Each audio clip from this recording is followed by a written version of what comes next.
The order, the March 23rd planning meeting. It is officially 9:02 a.m. I am going to ask, because there is quite a few members of the public, if you have your phone, please silence it. We get a lot of feedback up here, and sometimes it's kind of hard to hear. So vibrator silence would be really much appreciated. So we'll begin with public comment. Any issues or concerns not on the regular agenda may be raised to the public at this time. Citizens should speak from the podium, address all comments to the dais, and begin by stating their name, address, or single-member district. And please limit your remarks to less than 3 minutes. Do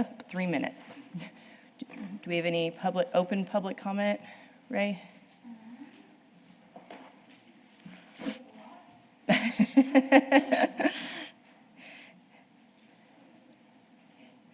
Now, members that have not been here before, we do allow public comment on each of the items. This is just general public comment if anyone had anything to address to the city or to the Planning Commission.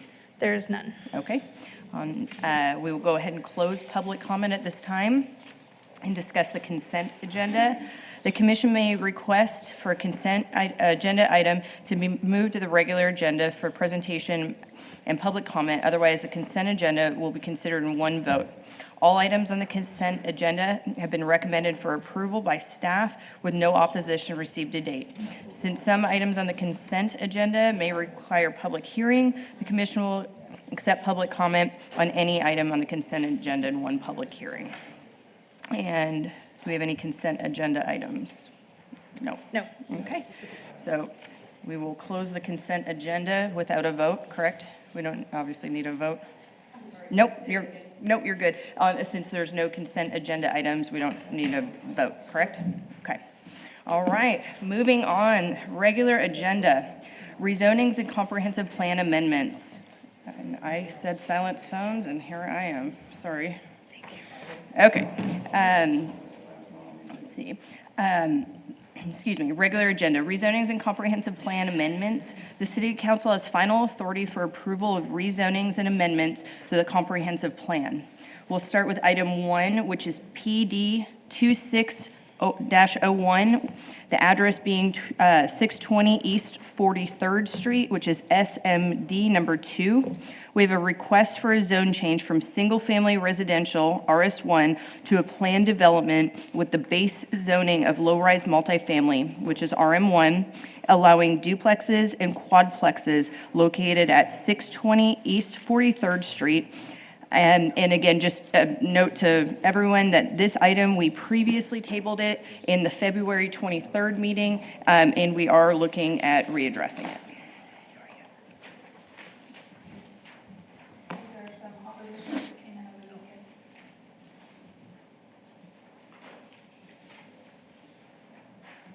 Okay. As soon as Ray's done handing these out, we will hear a presentation from staff.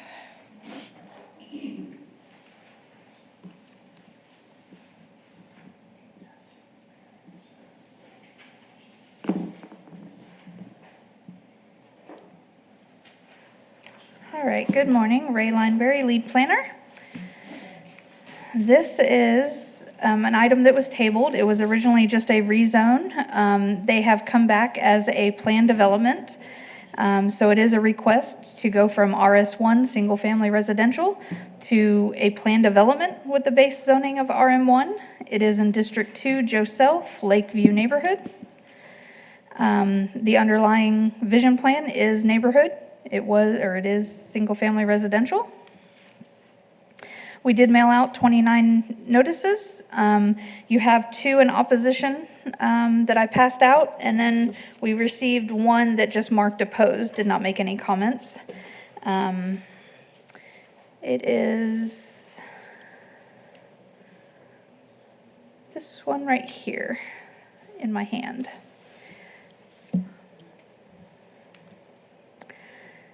These are just some screenshots. It is everything in the red. It is all, I believe, 6 lots. And this is the concept plan that you can't really see very good on the screen, but they do plan on demoing this house as phase 2 Otherwise, it's building quadruplexes, possibly duplexes right in here. And the other picture is what it's going to look like. With that, it is compatible with the surrounding area as it is residential. It's right next to a school. The housing study that we did does show that we need to have some affordable housing. Duplexes, quadruplexes in this area will fit in great. So with that, staff is recommending approval. We do have 4 conditions, and the board can add more conditions if they want, and remove conditions if they need to. But the applicant must receive all necessary building permits. The property shall generally conform to the RM1 zoning district. Any lighting shall be shielded downward so it doesn't spill out on other property. And the applicant will need to do an urban design review where we look at landscaping, colors, how it looks, everything like that. With that, is there any questions?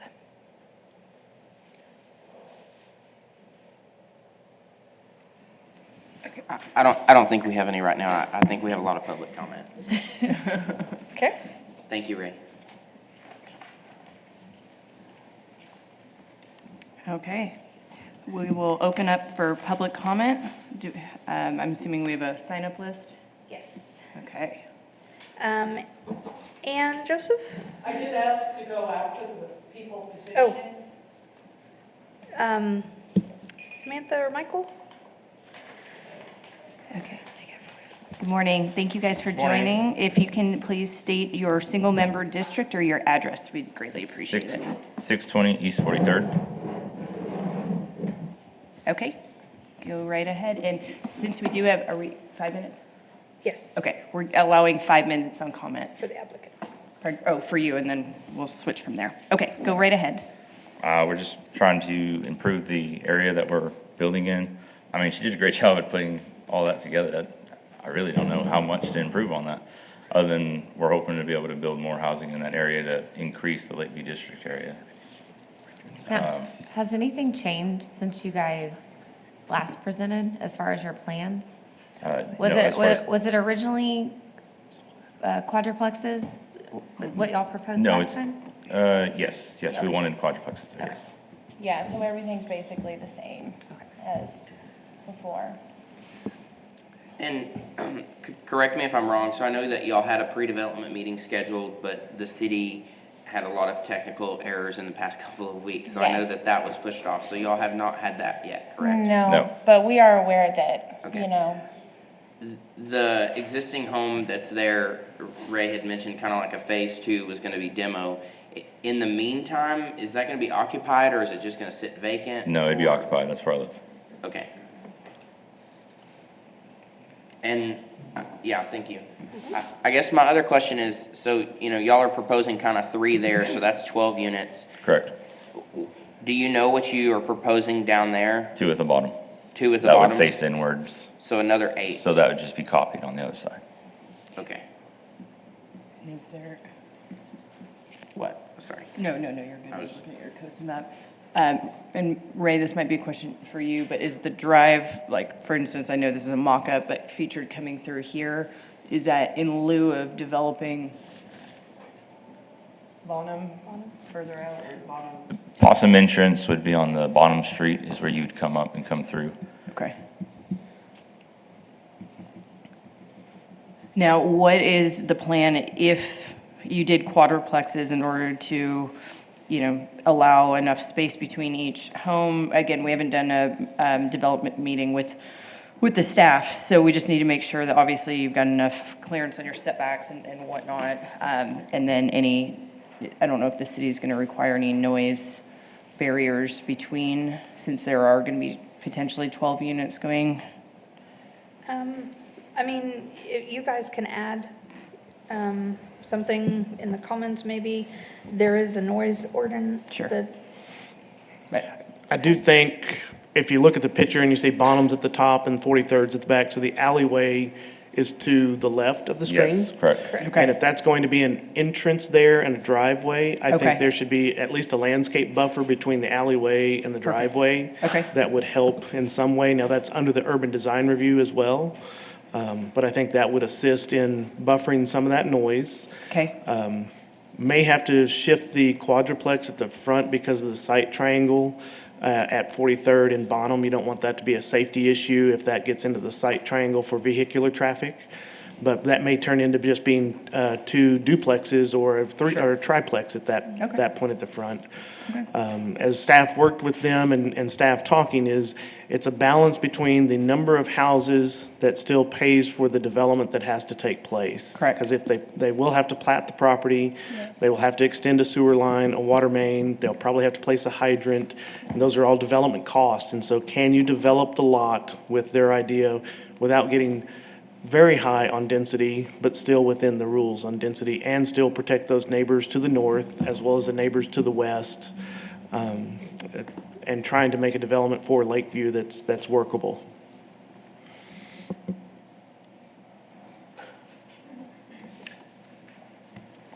Any more questions or? I don't think I have any right now. Y'all don't. Thank y'all. Thank Okay, you. all right, I appreciate you. Thank you.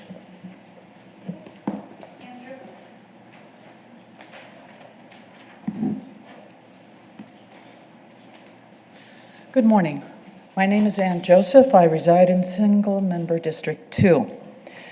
That drawing up there, just as an aside, I did the math. The quadruplexes are 38.5 feet wide. That would, divided into a 150-foot lot length, is not going to allow more than 11 and a half feet between the quadruplexes, and that's assuming there's no setback.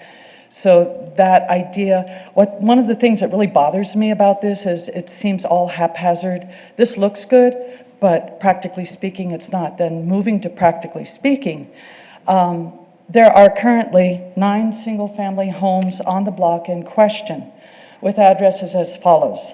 On East 43rd, there's 620. On Bowie, there's 4302, 4304, 4312, 4314, and on 44th Street, there's 617, 621, 625, and 629. Now, for years, I have dealt with chronic pain. I have lived at this address for 15 years. Over that time, I have seen sewage problems on Bowie where the city sends out maintenance crews to clear the sewage line. This plan is going to increase the load on the sewage, and that is an issue. Changing the zoning of 6 lots on this block will result in an overcrowding which will detract from the quality of life for the existing residents who are accustomed to a more quiet, less congested environment. It will also overtax a utility infrastructure system which was designed and built to accommodate the demands of a single-family housing neighborhood on the block and not low-rise multifamily duplexes and quadruplexes. High-density multifamily units mean more people, and this translates to increased pressure and demands on existing infrastructure, such as sewage systems and public utilities. And I have already talked about the issue with sewage. Another consideration is that the introduction of multifamily units in an area predominantly populated by single-family homes can dramatically alter the fabric and the identity of the neighborhood.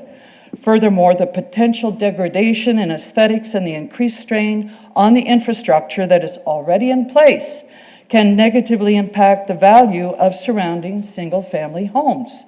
Please acknowledge that it is essential to consider the broader, no doubt unintended repercussions on the established single-family homes on this block. Decisions need to be made with a keen sense of foresight and with empathy toward existing residents. Zoning commissions do bear the responsibility of ensuring that growth does not come at the cost of community well-being. Please be cautious about integrating a high-density development into a low-density area, and please prioritize the interests and voices of those who already call this neighborhood their home. If you have any questions about the math that I did, where I saw this just wasn't going to work, or if you have any other questions, I stand ready to answer. Any questions? I don't think so. Thank you, Ann. Thank you very much for your time. Okay. Rocky Templin?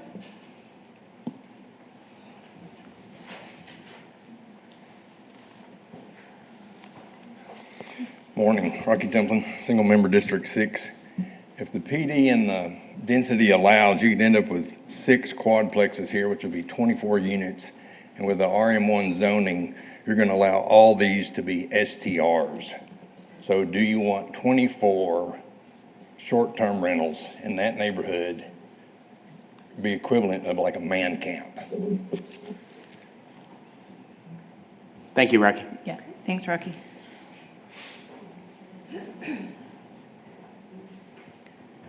That Okay. should be it for public comment. Okay, so if that's all on public comment, we'll go ahead and close public comment and open for discussion. I do have a question, Ray, on, as far as with the new potential lot size that's on the table for next month, does that change their plan? Like if the lots are, let's say, 150 deep and they have a main road coming through and cut them up, could they still essentially have the same amount of units, but maybe they're duplexes? You could have about 14-ish if So- we approve that new one, I think. Right now, they are locking themselves into the original RM1. Correct. So they would have to rezone to one of the new ones if it gets approved. And that was more or less just so the public had some understanding in April, we're having a joint city council and planning commission meeting in regards to potentially reducing lot sizes in order to create more affordable housing. So, to the neighbors that may be concerned in this area, if this does not get passed, there still is a potential for the applicant to come back and look at doing a similar, different concept on smaller lots, which would still allow some density. So, now it might not allow the STR that Rocky had mentioned, but they still could potentially put quite a few units out there. Okay, thoughts? I know, Shane, Yeah. Katie? Well, I would like to just question what Rocky said about 24 STRs, or is that a possibility for STRs to be in a grouping like this? With it being a PD, we could put standards on it, though, to say a certain amount of STRs, correct? Correct. Yes, that's correct. You can, since this is a planned development, but to answer your question, Ms. Poole, is that, yes, RM1 zoning allows STRs by right with no separation. Different than the RS districts that require the 500-foot separation at a certain distance from schools. Now, this is also close to a school, so we'd have to look at that. But as Mr. Mize mentioned, this is a planned development, and we can put conditions, or the planning commission can recommend conditions. And if one of the conditions is a limited number of STRs or no STRs, I don't think that's the applicant's intent. But again, these could be sold, in 10 years from now, and things could change. And so those are things that y'all can consider. So I guess my comment, so you can have 25 units per acre in RM1. We got a little over 1.3. So you could have approximately 31 units here. If we look more, right now it's 6 residential lots. It could very easily, just in 2 minutes of me measuring, could be 8 with no questions asked to replat, no new streets, anything like that. I didn't do RS2, but I would assume you could probably have about 10-ish units there. If you look at our new zoning that we're proposing next month, you have about 15-ish. So the reality is there's going to be more than 6 here, whatever we do. It's just what number do we think is appropriate and is not appropriate is the real question. I like putting a limit to it. I don't like 31, but I also don't like 8. I think some higher density would be good. I think that, if you look at where the infrastructure is, when they have that pre-development meeting, you're going to have to put quite a few units on here because you have a lot of infrastructure to do. Correct. And I like the fact of putting an STR limit. I think that STR should be allowed there. But I think a couple not of for per them, unit. not 10. Yeah. Yeah. Yeah. No, But I that's kind of agree. where I'm at with things. I agree with that. I guess the only comment I have is, which I know that this is kind of at the detriment to the applicant, but we tabled this last month so that we could have that pre-development meeting. I know circumstances arose that did not allow that, but again, I think that is kind of, I think that would be helpful. I know that that's kicking the can down the road another month, but I don't know what's changed in the last month that would preclude us from moving forward with that.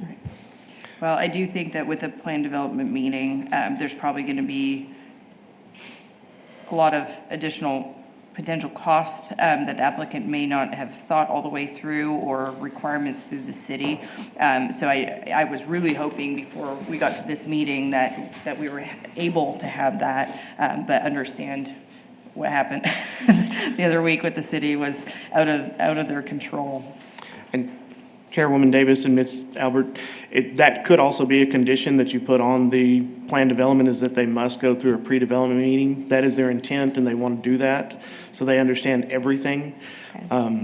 There are many times that folks come in just for the rezoning to see if they need to start investing more money into stronger plans. Now, we also think that's what the pre-development meeting helps with, of saying, all right, well, you're going to have to plan for water, sewer, and then your design is going to be dictated by that, of how much cost you have sunk into that piece of land. And so we understand both sides of that, but that could be a condition going forward. Okay. Okay. Thanks, Andy. Great. I think also the quadplexes, I'm not sure exactly how the building code works, but, you know, when you get to those 4 units and more, you add extra things. So, you know, a duplex or a triplex may make more sense than a quadplex, just because of sprinkler systems and firewalls and all the things that are included. So, Very good point. I would like to make a motion, unless y'all have more comment. No? So I would like to make a motion to approve with some extra conditions. Okay. I would say 2 short-term rentals are allowed, only 2 units. Within the entire. In the entire parcel. Okay. And then I think that we should limit it to 15 units. And so if we did a quadruplex, So they have 12 right 12, there. right. That allows Okay. another 3. and that would be potentially on the bottom 2 lots? Because like I said, right now they can have 8 single family. Right. If they waited 3 months, and if the changes that we're proposing to add new zonings and things come into place, then they could possibly instantly replat and get another 14 units without having to do any roads. Right. So they're already at 14. So again, whether we like it or not, this is going to be developed. It should be developed. And there's many different ways to skin the cat. So there's no point in kicking the can down the road. Also, with this plan development, they're very, very, very limited on things. If they want to change anything, if they want to do a triplex instead of a duplex or instead of a quadplex, they can't without redoing it if we don't say that, right? Right. So I would say also that we allow triplexes. Okay, so giving the ability, depending on when they have their plan development review, or, I'm sorry, their review with the city, that they could do a triplex or a quadplex, so Or that way it duplex. works, or duplex. Okay. And that- 15 units, 2 short-term rentals. I think that we should put the condition on there that they also should do the pre-development meeting. And then as far as, and I'm sorry, it's Monday morning. I know. On RM1 or on, with the PD, are we able to limit height-wise? What is our ability? Is it still just the Is 2.5 story? With a quad, 2.5 story, okay. You are able to. Okay. Well, I think fitting, if they did quadplexes, fitting that on a, Should it be 1 story? but again, if they do a quadplex, I mean, we've got some lots that we've looked at and it's hard to get more than 900 square feet, especially, you know, on certain things. And if you're fitting 4 units, it makes me not want to give them that limitation. I think 2.5 stories adequate, especially since they own the front and the back. Okay, so and does FAR apply now? Correct. Okay, so I would like to make a motion to have FAR not apply in this PD, have 2 short-term rentals, and a maximum of 15 units, And allowing duplexes, quadplexes, and triplexes, and requiring a pre-development meeting. We did try, I promise. Yeah. They did. I just want to put that out there. Yes, Okay. they did try, and we tried, we just didn't, we had technology issues that wasn't gonna be helpful for them, unfortunately. That's a lot. Okay, well, we've got a motion on the table. Any thoughts, entertainment of second motion, or anything else from the commission? Okay, I will second Shane's motion. I think that with those stipulations, that allows us to control what's about to be there without allowing the density to get too high.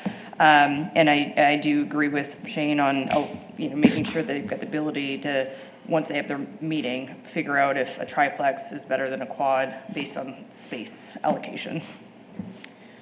So we've got a motion and a second. All in favor? Aye. So that was 5 out of 6.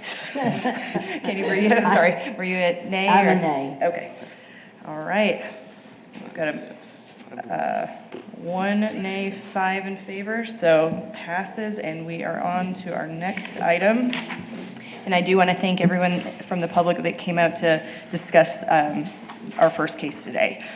So our second case is PD 26-02 and CP 26-01. Addresses being 4657 and 4665 Southland Boulevard. That's SMD number 6. A request for a zone change from Plan Development District PD 14-01 to a new Plan Development District PD 26-02 with a zoning of commercial neighborhood and comprehensive plan amendment from neighborhood to commercial, allowing for self-storage units located at 4657 and 4665 Southland Boulevard. All right, good morning. Austin Reed, Senior Planner. These 2 cases come to you from the Bonham neighborhood. It is District Number 6, Mary Coffey's district. The subject property is just under 9 acres. And as you said, what we have is a request for a comprehensive plan amendment to go from neighborhood to neighborhood center, and a zone change to go from an older PD to a new PD, and that new PD will allow self-storage units. So we sent out 52 notices, we received 1 official response this morning in opposition from someone who lived, let me see if the pointer works, somewhere down there, and they cited concerns with traffic. That's the only official response we received. Here's a look at the zoning and the vision plan. On the left-hand side here, we have our zoning. You can see that old PD district that it's under. Across the street, if you couldn't tell, is Bonham Elementary. To the north there is some commercial zoning. You get up towards Sam's Club in that area, and then it butts up to some RS1 and some RS3. The vision plan, you can see, kind of matches the area. You have the campus institutional over the school, the commercial to the north, and this is within neighborhood currently. Here's kind of a basic look at their concept plan. It's just a grouping of self-storage units, and they have a couple access points off of Southland. Onto our rationale, we do think it's compatible with the surrounding area because it's located on a major collector, being Southland, and it represents a transition between the neighborhood and the road and the commercial to the north. We do also aim to maximize the compatibility through the standards of the PD. We do think this could indicate a community need because it never developed under the old PD, which was for multifamily, and there shouldn't be any adverse effects on the natural environment, and landscaping will be required. So we require 2 separate motions on this, one for the comprehensive plan amendment and one for the zoning. I would ask that you have one for the comprehensive plan amendment first, but we are recommending approval on that. And then we are recommending approval on the plan development as well, subject to these conditions. Number 1 is the underlying zoning of commercial neighborhood, neighborhood commercial. Number 2 is that self-storage units are allowed. 3 is for the necessary building permits. 4 is that a UDR is required where we will review their landscaping. And number 5 is for privacy screening in between them and the residential. Do you guys have any questions? Did you say there were going to be exits off on to Southland, is that what you said? That's what their concept plan shows. I don't think that's exactly binding, and that's probably subject to approval from the city, but yes, right now. And with that being, Southland on that portion is considered a major collector? Or Yes, minor? major collector road. Okay, so does that have any additional stipulations? I mean, obviously it's by the school, so is it sidewalks? What are we, or like, I don't know if, Sidewalks, I believe, would be required just because of the proximity to the school, if nothing else. now, right now, that is a tract of land that to the, I guess, northwest goes to nothing. I think it's a drainage easement. So, you know, I don't know if that's something that the city needs to look at as like where the sidewalks are appropriate, maybe being on the bottom track, not required on the top, but I mean, I don't know what other people's thought on that. Yeah, and that can be considered at probably the site plan phase, or if they're going through subdivision at all at that point as well. I actually like sidewalks there for once. Okay, and then again, there would be some sort of landscaping, I'm assuming, across the back, shielding from the residents, and then maybe down whatever, I can't remember what the street coming in is. Mills Path. What kind of fencing is required, Austin, between here and like a residential zone? At least 6 foot and opaque. Okay. Okay, any other questions for the staff? Okay, all right, thanks, Austin. Thank you. Thank you. So we'll go ahead and open it up for public comment. Rocky Templin?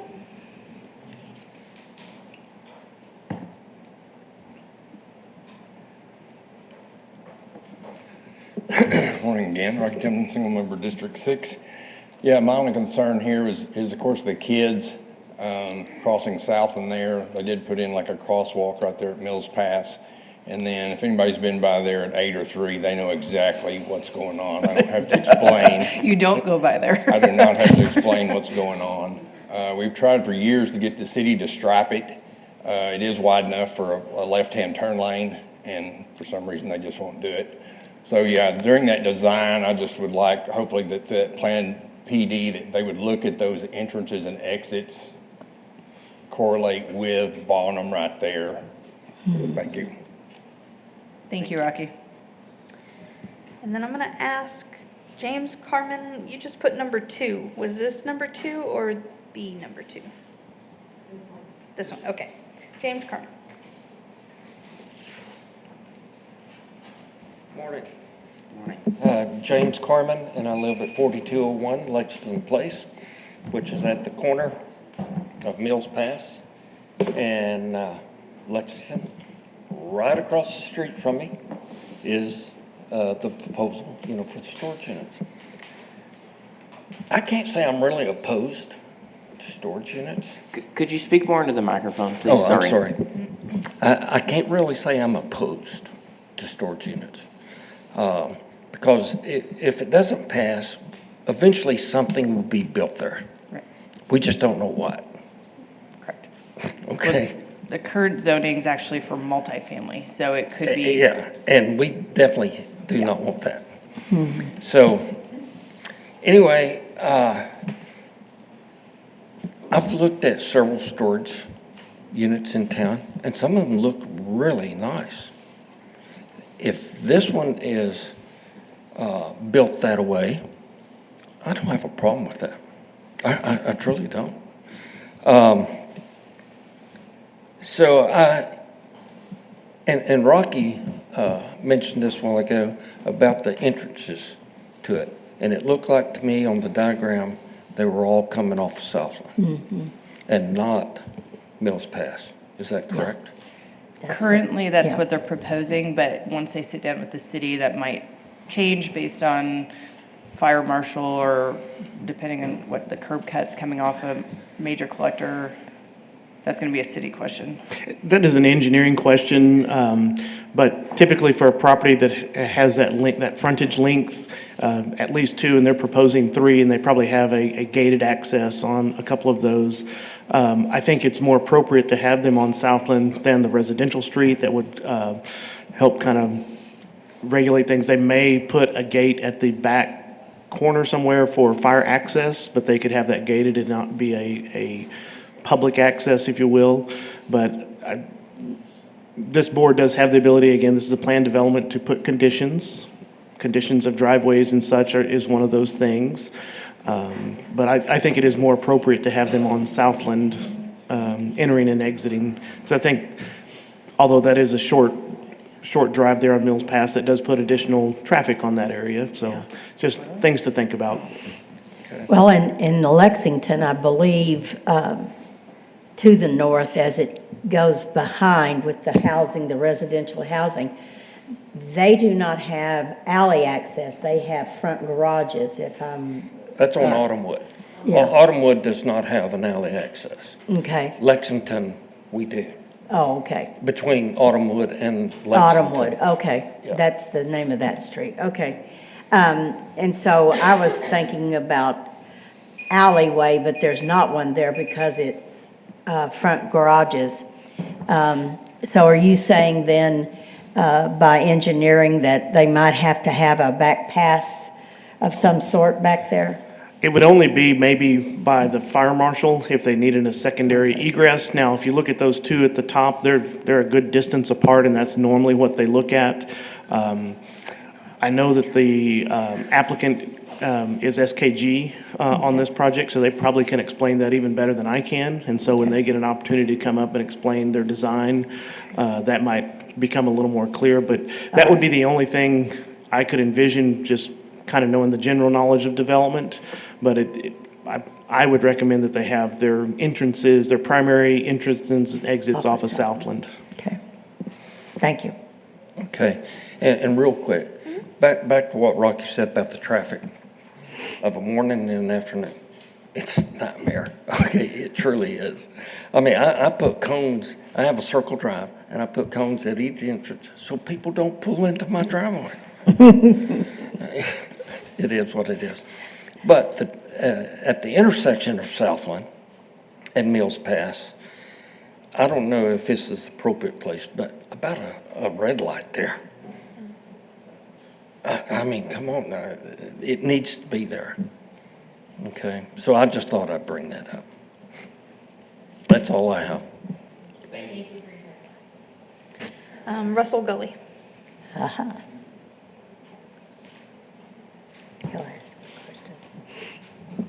Good morning, Russell with SKG, here on behalf of the applicant. And thank this gentleman for maybe the words of support for this. This is currently a PD for a multifamily, so if we look at comparing, I guess, storage units to a multifamily project, there's going to be a decrease, if you will, in traffic. If that is a multifamily location, they're most likely going to have kids, or they're going to be leaving for work at the same time that their kids are being dropped off. So really, we see this PD change really helping that situation. It's going to be a lower density. We have, instead of hundreds of people in a multifamily project, there's just going to be a bunch of partially filled storage boxes out there that people go visit occasionally. Again, fewer parking conflicts, less traffic generated for these, decreased demand on utilities and infrastructure, lower noise, as most of these units would not be conditioned like you would for a multifamily project, or the noise associated with the multifamily project. The hours, multifamily is 24/7, 365, nonstop. Storage units, a lot less use, especially at night in the evening. So overall, we feel that this really should be a benefit to the surrounding neighborhood, that you don't have this high intense use coming in there. So the concern I heard was about access potentially to Mills Pass. At this point, we really do not have an interest in accessing Mills Pass unless it is a requirement of the fire code official. And if that case, it would just be really gated and controlled and actuated by a Knox box, if you will, that really only the owner and the fire department would have access for. So most of these storage units will be, they're going to have most likely one single access controlled entry for those that have units stored there or a unit there that they would be able to come in and access their stuff and then maybe leave out one of the other exits, I guess, either side of that main entrance. So we would ask for your approval of the conditional use and the zone change to the PD, and happy to answer any questions. Questions for Russell? Maybe for staff, but Russell may want to stay. Because of the size or the amount of buildings or anything, what does that look like landscaping wise? If we're over 25,000 square feet in any one building, that's going to trigger the urban design review. So one thing that we've done here is we've set the front fence back. In order to have a 6-foot tall fence, we'd have to be set back at the 25-foot building setback line. So that's going to allow really a 25-foot landscape buffer of sort. If a sidewalk is great to go there, then, and that's a requirement, then I would see us putting a sidewalk there and then also some landscape along there as well. Okay. Thank you, Russell. Thank you. Okay, do we have any other public comment? Okay, we'll go ahead and close public comment and open up for discussion or a vote. And this is actually a question I have for Aaron. Obviously, if it were the original PD that was set for that, the amount of possible foot traffic would increase, plus vehicle traffic. But with the city, is that something that, obviously I know we can't put it in our vote, but is that something that we can have the city look at as putting another crosswalk or something there for a little bit more safety? I mean, that is like just a dangerous.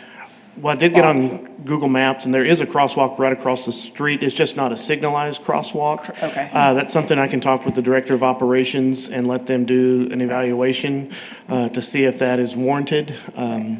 Right now, in our current development requirements, there's not any traffic impact analysis studies unless it's a school that's being developed. That's the only trigger currently. Right. And so I do think they will be looking at that. I know the operations team with Street and Bridge is always looking at different areas to try to improve safety. Right. And so from a city standpoint, I think on the Mills Pass side, a sidewalk there that connects over to the other makes a lot of sense. We'll have to evaluate on the Southland Boulevard. That is a major road that gets a lot of traffic. And so anytime, I don't go in that neighborhood very often, so I'm not sure what the walking traffic is that goes up to the commercial areas and down into the neighborhood, but that's something to consider. Right. I think it's just, again, this land sat undeveloped for so long, and now that this is developing, it's just a matter of time until the parcel on the other side towards Sam's gets developed, and then, we're just. Yeah, if there's any other development to the north, depending on where the drainage easements and things like that go, this may be the last developable track if there's, that's where the drainage kind of comes through up there to the north. But anything that we can do to help make those connections for neighborhoods to commercial areas, we are better for it in the future. Right. Okay, perfect. Any other questions or anyone wanting to make a motion? I guess I have a question. I'm just looking at the development map. There's a weird city, like the city limits line that cuts through it or something? Am I just tripping? No. I'm sure the public map is just outdated, but. That may be a water, Okay. a pressure differential line for high pressure versus low pressure. That's in that area. Yeah. As you can see that there's the water tower there behind the fire station and stuff. It's a white dotted line that kind of goes up behind Sam's. Yeah. I don't know.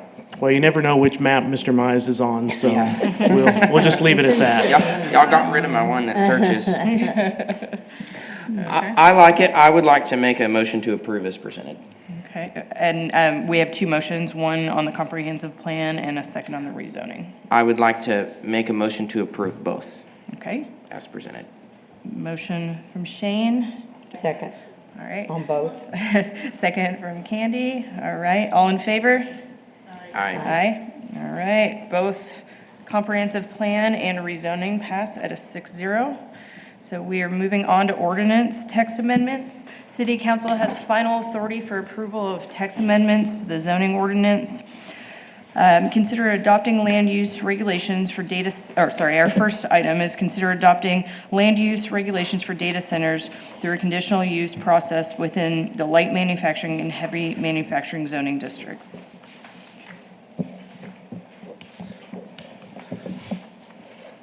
This isn't actually open. Let's get this right. Good morning. Aaron Benoit, Director of Planning Development Services. Thank you guys for sitting and listening to our data center regulations for a conditional use process and design guidelines within the light manufacturing and heavy manufacturing zoning districts. Currently, there's a director's interpretation, my interpretation, that data centers are allowed by right within light manufacturing and heavy manufacturing.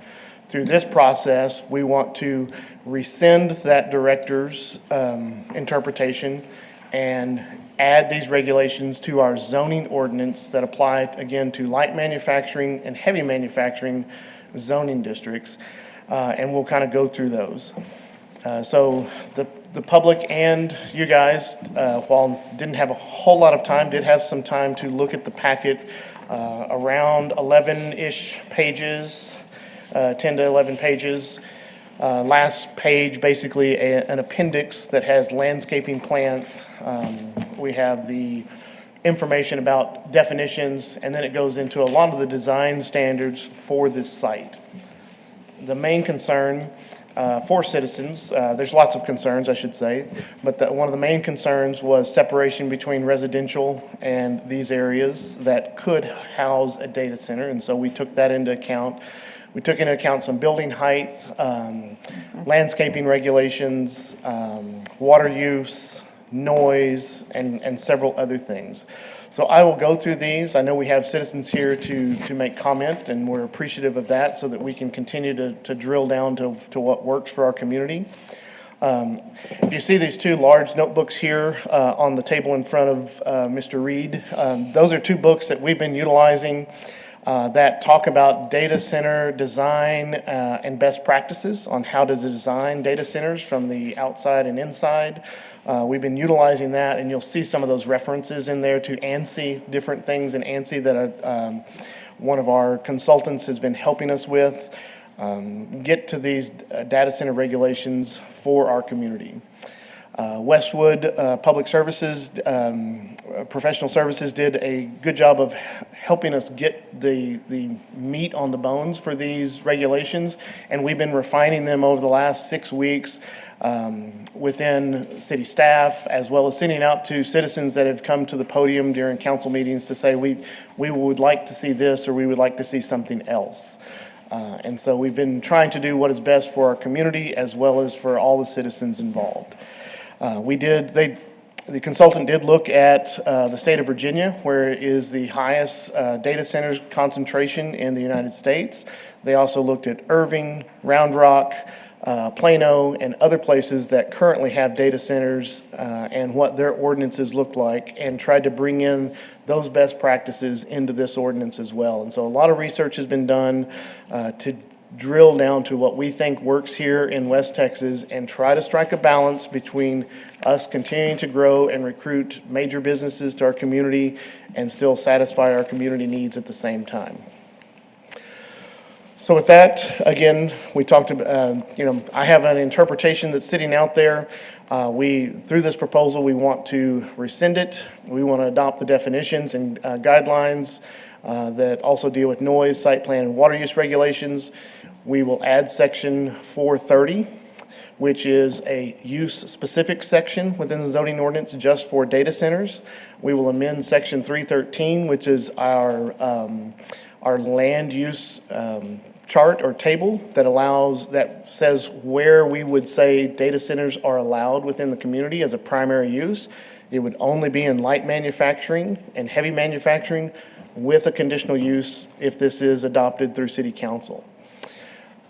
And then we adopt Appendix A for landscape species recommendations for data centers. And as a reference to use for landscape species in the future for other urban design review processes and things like that, that there's a landscape list that developers can see and say, oh, that's what the city of San Angelo would like to see on a landscape list. So the proposal is to create a conditional use process to allow data centers in light manufacturing, heavy manufacturing. It would follow the current Section 208 of the current zoning ordinance for procedures and review, which means it would come to Planning Commission for approval. We would require a full site plan, the noise study, the water use study, the lighting study, and a landscape plan for you to review at Planning Commission that allows citizens to comment on those plans before it could move forward. Usually with our conditional uses, we do require a site plan of some type. Sometimes it's just a concept plan, but we have some very specific things that we're looking for and our citizens are looking for when it comes to how a site is going to be developed. And with data centers being new to our part of the world, we're wanting to make sure that we take the extra step for our citizens to go from there. So again, those conditional uses come to Planning Commission. You have the say to say approve or deny. Either decision could be appealed to the city council, and the city council has the final say. Say if you approved it and there's no appeal, then they're able to move forward with their project. So I took some pictures and maps. Anything that you see on here that is blue in color, that is light manufacturing or heavy manufacturing. This is kind of the northeast, and you know that we have some area that kind of still goes out to 67. It's all the way to the tip of the city limits is light manufacturing. So you can see the Texas Pacifico Railroad right here. Kind of has that spur that comes off and goes up to what is our rail yard up a little higher right in this property. This is the city's industrial park, that most of it is light manufacturing, of course, Ethicon, those areas. This is this Houston Hart right through here, and you can see there's little bitty pieces of it. This is Main Street right here in the bottom corner, and that's kind of where the downtown starts. So you can see here on this map, this is more what I would just call North San Angelo. Again, this is O.C. Fisher. This is not light manufacturing. That's actually a lake. So maybe we need to change that to a different color, maybe. But this is the main corridor coming in. North Bryant, you can see on both east and west, and then it kind of changes a little bit here where it starts transitioning into where the Walmart is, and then you've got some different uses that have been zoned over the last few years from light manufacturing.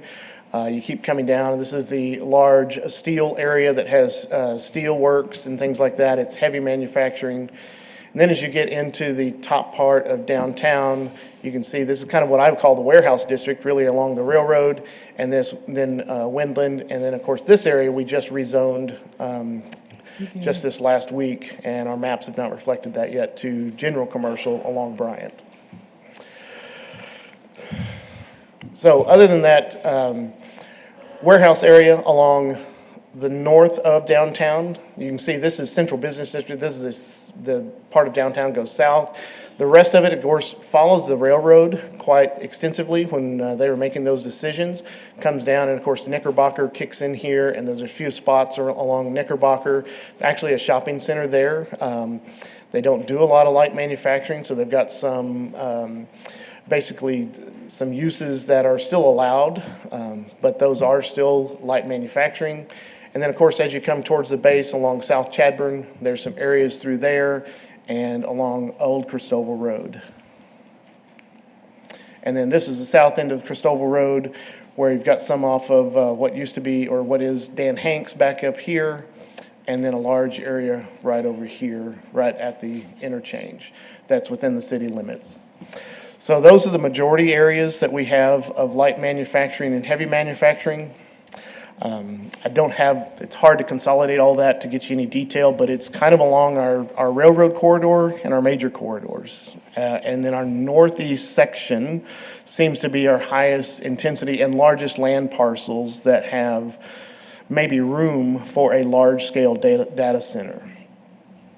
So within this, we're going to have other standards, added definitions for data center as a principal use, generator yard, private utility, cryptocurrency mining, allows for accessory use on data centers in other zoning districts. And so there are many businesses that have small-scale data centers within them, say Shannon Medical Center, the city of San Angelo.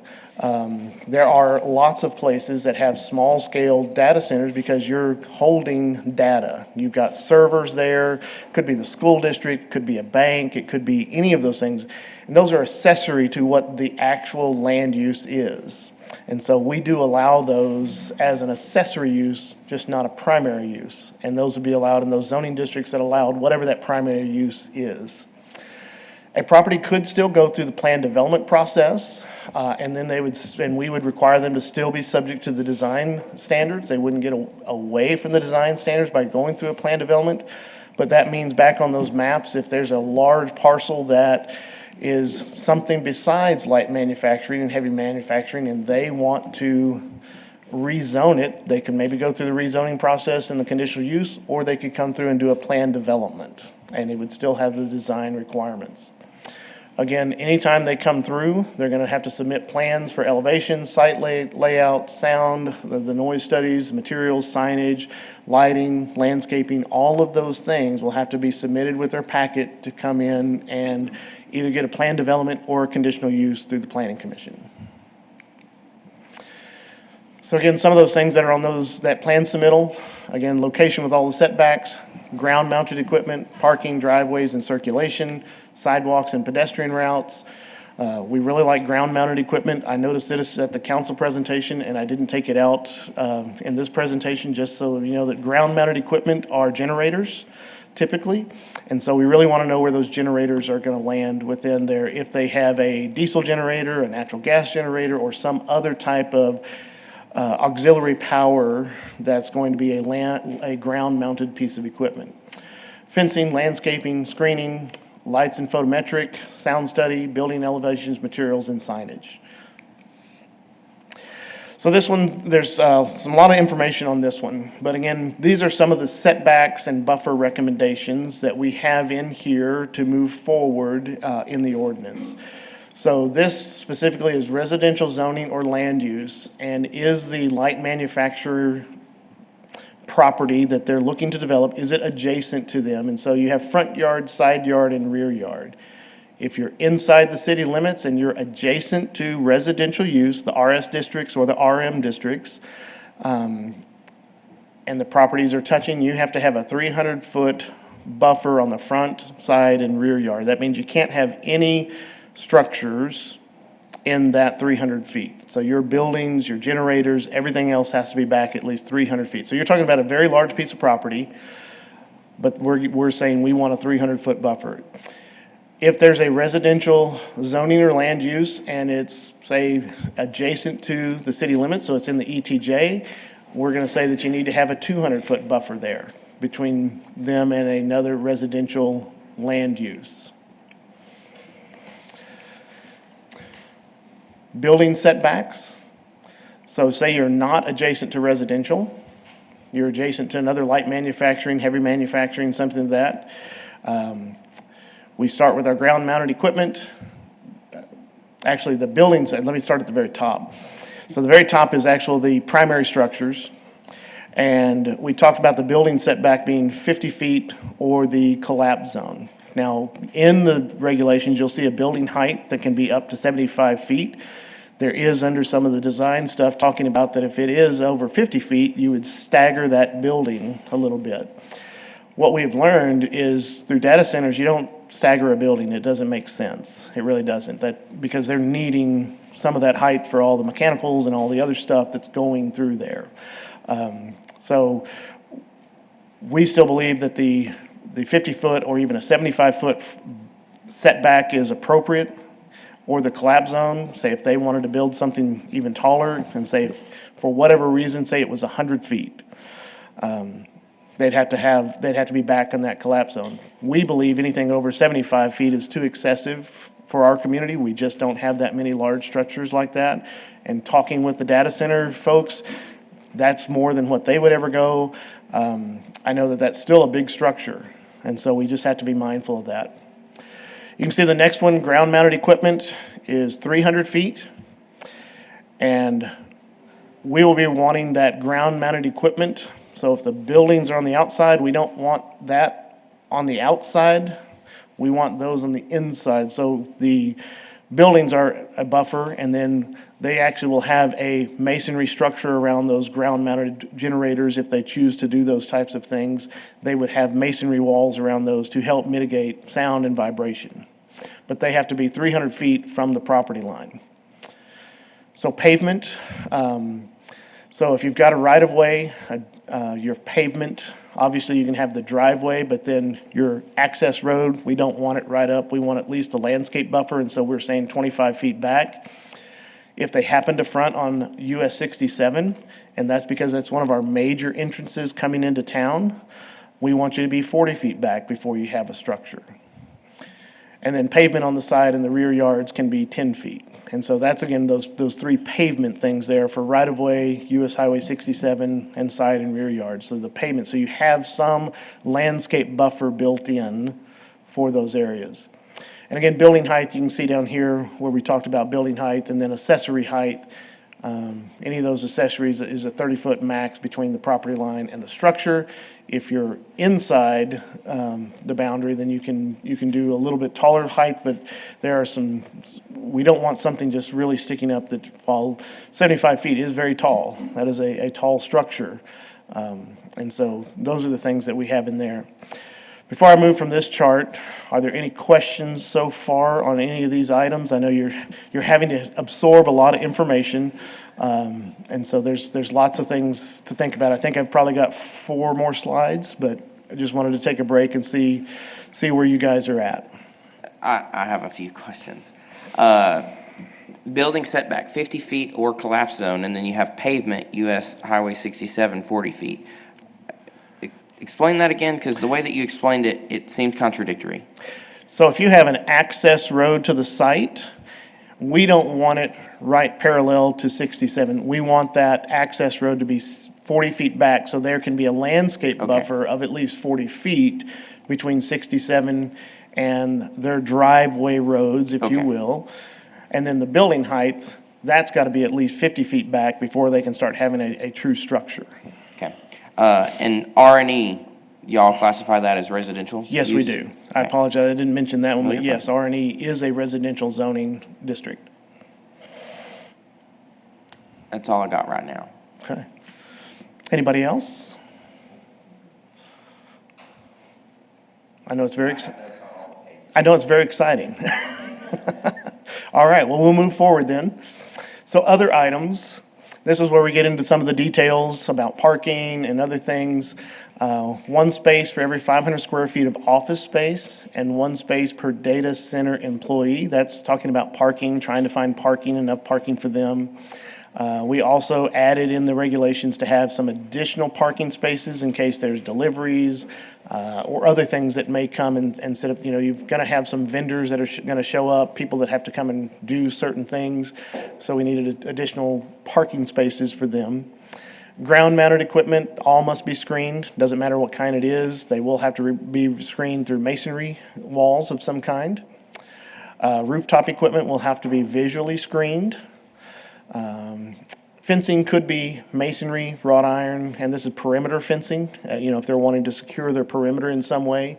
Masonry, wrought iron, or black PVC coated chain link along the street frontage. So we'll just take an example of Highway 67. Highway 67, we want that to look a little nicer than just chain link. And so we said, all right, any street frontage, whether it's Highway 67, a local road, 87, it's going to be required for that front fence to be masonry or wrought iron.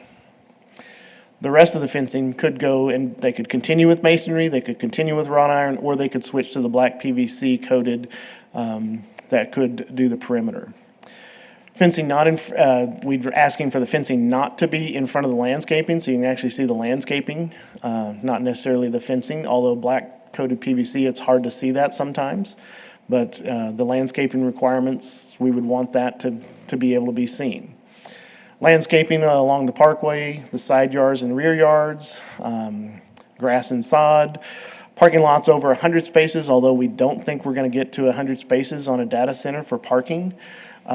Must have some landscape islands, but if they do have that, and then if they have lighting, whether it's on the building, in the parking lot, around the perimeter of the site, they definitely want it to be shielded and downward and not to exceed 30 feet. One of the things that one of our council members had mentioned is about the dark sky community regulations, and so you'll see in there a certain lumens allowed for lighting, and that's part of the dark sky conditions that they have for communities like that. The buildings on lights are going to be located between 10 feet and 18 feet. Those are really to be showing things right there on the ground by the building, not out 30, 40, 50 feet. That would be a different style of lighting, and so we don't want those super high. We want those low so you can see right around the building. Noise. So there's lots of things about noise, and it all takes some studies to really tell us basically on the site and how they're doing the construction. One of the largest things that we talked about just noise in general is this is at the property line for the daytime and nighttime, and then the low frequency noise. There's some studies that look at what is the band frequency. Sometimes the units that are inside the building are tuned a certain way, and they can cause a low frequency noise, but a hum that isn't loud, but it can be very annoying. And so we've worked through what does that look like, what are the current standards, what are those things that need to be done to help mitigate those issues for our community. And then one of the big things was in there about generator testing. If you have a lot of generators, you know everybody that has one needs to test those.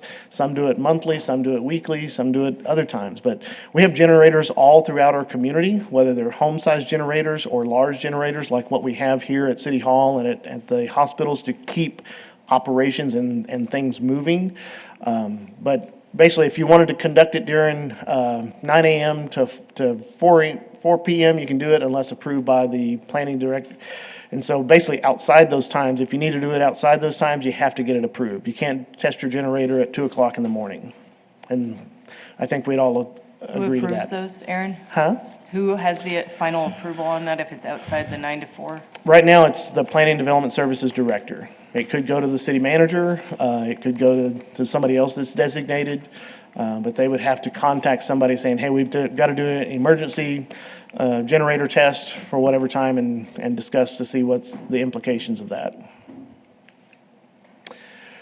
And then water. There is a section in there about water usage, talking about the closed loop system, and I think that is on page, let me just see. Yes, page 8, number 16, talking about the cooling system requirements. And we know those are all ever changing. And so we're trying to write something that's what helps us do things today and helps some of those companies look at what our regulations are today. But water consumption is a concern for our citizens, and we want to make sure that we're doing the best decision that we can, that if they're going to use our water to charge those systems, that they have a process to go through. If they have there can be certain exceptions in there, and then there's also an exceedance protocol. If they start seeing that we are having an excessive use of water, they have a major leak, they have a process to go through to make sure that they're doing it correctly, getting the right permissions back through, at this time I believe it's through the mayor and city manager, to say, okay, we're going to allow you to recharge those systems, again, outside of the normal wear and tear of what's going on with the process. So I know water's a big deal, so y'all probably have more questions on that, so I'll come back to that in just a second. So my recommendation to the Planning Commission is that we officially rescind the current director's interpretation. We adopt Section 430 to Article 4, which is a specific land uses, which would be a data center regulations. Amend Section 313 to add data center as a land use under the industrial category. Amend that table to say that they must get a conditional use in the column for light manufacturing, heavy manufacturing, and adopt Appendix A as an approved landscape plant list. And that would be my recommendation today. Next steps for this ordinance, if it moves on from here today, would be the first reading and public hearing April 7th at City Council, and then a second reading and public hearing April 21st at the regular City Council. And I say regular City Council on the 21st because there is a joint meeting of Planning Commission and City Council, and then the regular City Council will meet after that. And so it would be at that second meeting afterwards. So just so that's clear for you guys as well as the public and the folks that are listening here today. With that, I will let you guys ask more questions or take any questions you may have. I would like to hear public comment, and then I have, like Okay. I said, notes on every page, because this is important. So Okay. That's my comment, but if y'all have other comments. And the last thing I'll say is I just looked down here and saw these things. These are notice letters that we sent out.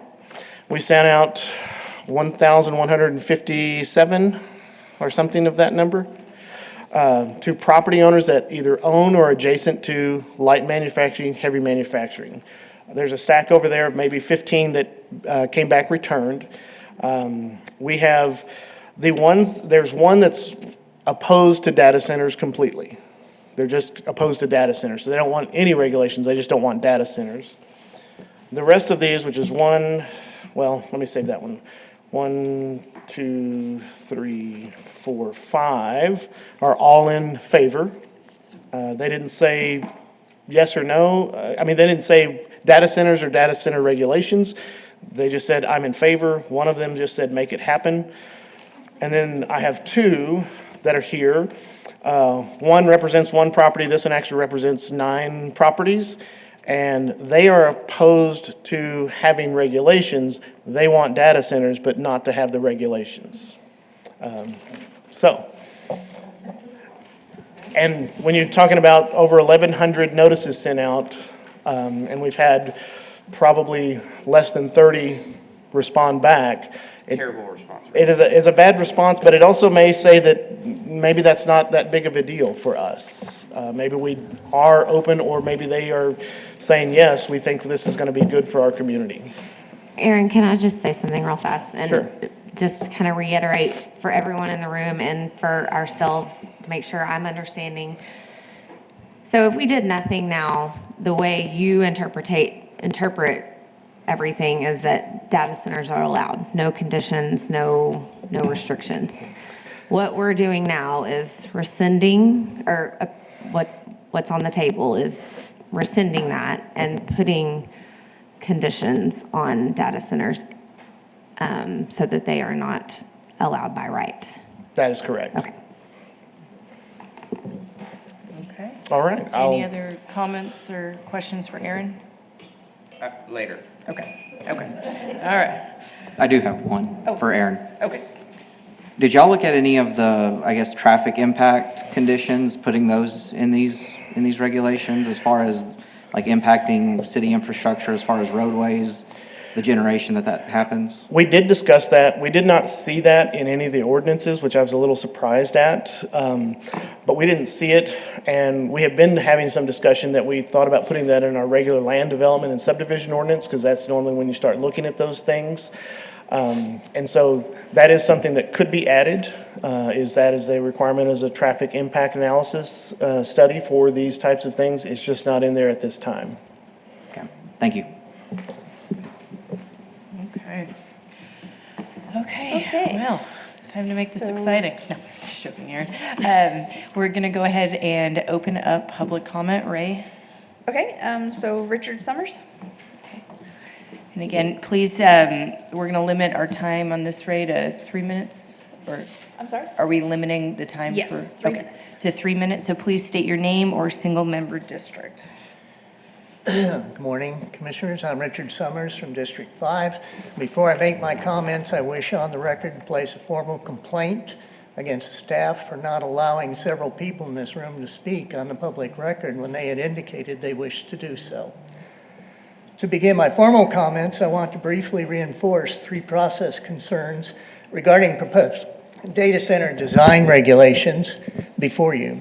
First, accessory data centers currently bypass a conditional use hearing, which raises a critical question. How will residents review key items such as noise, lighting, buffering, and a timely manner, if at all? Second, pre-construction noise and lighting study results should be presented to the Planning Commission, then made available in advance to the conditional use hearing for public review, not later in the process, and it appears that would be done so as it is. Third, the same applies to water testing. Results should be made publicly available early enough to confirm the system safety before any CU hearing approval recommendations. Taken together, these considerations continue to point to a recurring process concern: timing, transparency, and sequencing of information. As projects increase in scale and complexity, the questions surrounding them, like these regulations, becomes not only what the regulations apply, but how and when those regulations are evaluated. What may be helpful alongside these regulations is a more structured framework to ensure that technical analysis, Planning Commission review, and policy decisions occur in a clear and consistent manner. I was going to tell you about a framework that could do that, critical infrastructure verification and impact governance, and I was denied the opportunity to do it. CIVIG does not attempt to determine whether a project should be approved, it simply establishes a practical, transparent structure for folks like you on how to evaluate projects of the scale from the pre-planning phase to the final disposition. In closing, I'm simply placing this framework into the record as a potential tool for you and for the City Council now and in the future to support your work. You do have multiple enclosures that I provided to you. Are there any questions? All right, thank you. Some questions for Richard? Thank you for your time. Thank you, sir. Richard.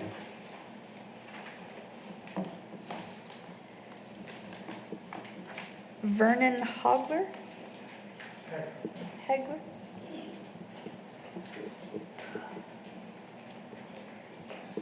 Good morning. Good morning. I'm Vernon Hagler. I live off Armstrong and 22nd. My concern is about the electrical possibilities going on with this. As you see, I am not a young man anymore, but I'm going to frame this in something quite probably beyond what y'all's thinking is. I was in high school or junior high or college when I remember actually seeing Richard Nixon on the TV when he made the decree that all power generation was going to be coal. Now jump forward in time a few years. I worked for Houston Lighting and Power, which is the core company of AEP. I worked in a power plant for a while, then I went into personnel and I hired staff for the power plants. So I have a great deal of knowledge about the nuts and bolts of power generation.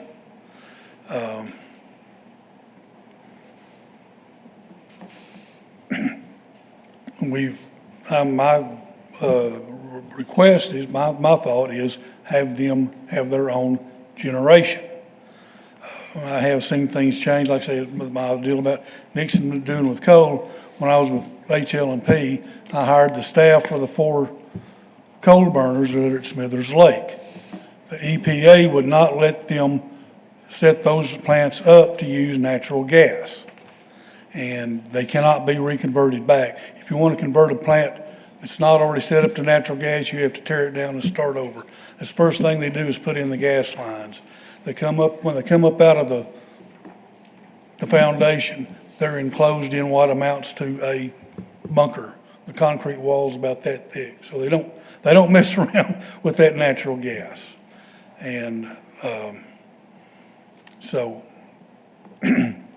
at this point, as you see, I am semi-retired. As you see, right now we have an administration that is very energy conscious as far as promoting, but you know, the worm turns. We just got through with some that did everything they could to kill it. They don't have any sense. They don't know it. I've seen from power plant, it's funny, you know, some things in life. As a driving a truck, I did a lot of things where I went into the other form. I've been around I've hauled discarded wind tower blades. When you go north out of Abilene on 84, off to your right is the dump. And you see that huge red mesa in the dump. That's all over discarded wind tower blades. They only last about 10 years. And then if you ever go to Sweetwater, you come up 70 there on your left, you see those discarded blades that this company said they were going to recycle them, and then the technology didn't turn out. Now, Sweetwater's having to deal with this, doing those blades. As far as generation, it's like a wind tower makes generally about 3 megawatts.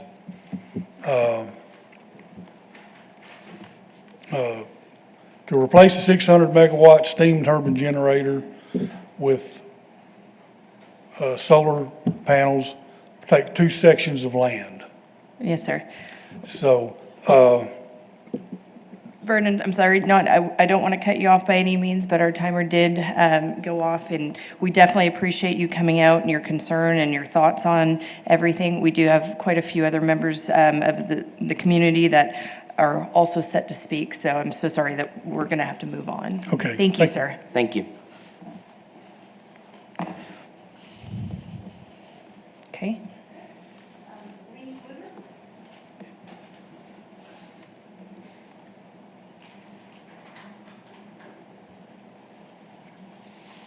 Morning, Lee. Good morning. Thank you for your service in doing this.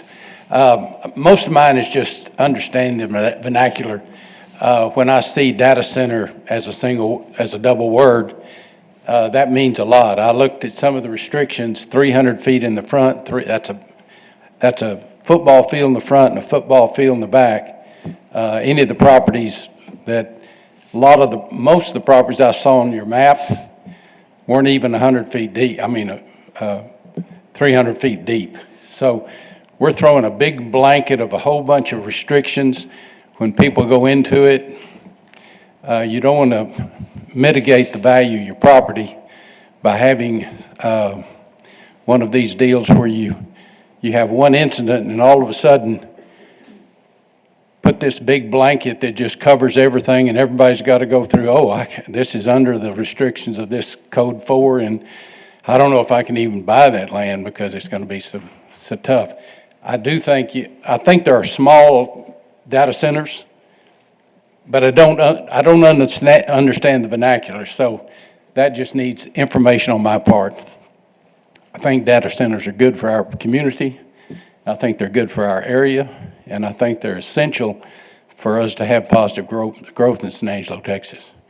But I would like to know whether we can have this covers big data centers and not the little data centers that may be in somebody's office. And I know we have them. Thank you very much. Appreciate your thoughts. Aaron, can I ask a quick question along those lines? Yes, ma'am. Assuming these amendments are adopted, if someone comes forward proposing a data center, and are they able to request a variance, say, for the 300-foot setback? Similar to on any other developments, would it be a similar process, or is it just cut and dry? That's a great question. And the short answer is yes, they can request a variance to any numerical number. Okay. Now, they should be required to meet the variance threshold that's lined out in the state ordinance and our local ordinance, which means if it's blank land and they're doing this to themselves, they should not be eligible for a variance. The zoning board of adjustment should vote against that. Okay. But to answer your question, can they apply for a variance? Yes. Okay. Will they really be eligible under the state law and our local ordinance, which is identical? Okay. That would be the question. Okay, thank you. Oh, sorry. And I don't know if this is out of line or not, but, the ZBA does a great job with what they do. But I also feel like our attendance in city planning is considerably higher for the community. That I feel like if somebody's coming in requesting a variance for a data center for, size or, whatever the request might be, I personally feel like it should come before the planning. That would be versus against the just- state law, so we cannot do that. can't. That's why the zoning board of adjustment is created, is to hear variances, and the threshold is extremely high for us to say yes. Now, somebody could do say, plan development, right? And then it would come here. It Instead could. of just saying, hey, I have light or heavy manufacturing, if all of this is passed, and I would like a conditional use, instead they could say, instead of applying for a conditional use, I would like a plan development and do a rezoning, right? Yes, they could. Okay. I would say city staff probably would not recommend changing those buffers there, if that's the way they move forward, whatever the final buffers and setbacks are decided, because that means it's gone through the citizen process to hear and listen from citizens of what they think should happen, and then to come in and say, well, let's do a plan development that, while we still send notice to that local area, would compromise or could compromise some of those setbacks. So I'm not sure that staff would stay strong, would advocate to changing them, but again, yes, they could through a plan development. Kind of like if Lee said, though, I mean, you have a 300 and 300, that's 600, and then you probably have a 300-foot building. I mean, you got 900 feet there, and then you have the side, and I mean, you're talking about a big piece of land, so you... Now, remember, that's adjacent to residential zoning. So if it's not adjacent to residential zoning, you don't have that What are large the of buffers. setbacks then? They would then be that building setback of 50 feet. Okay. And then it just depends on what else of the site design that is For happening. front, side, and rear. If it's not adjacent to residential, it's 50 feet or a collapse zone for front, side, and rear. I believe that's correct, yes. Okay. We don't have rear in there on 2B, but we just have side and, we just have street right-of-way, side, and rear yards. I guess that's rear. Yes. Yeah. Okay. Sorry. No.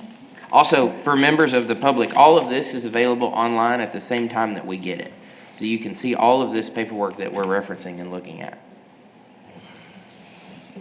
Okay. Next public speaker, Olivia Castro. Nope, okay. Okay. China Young.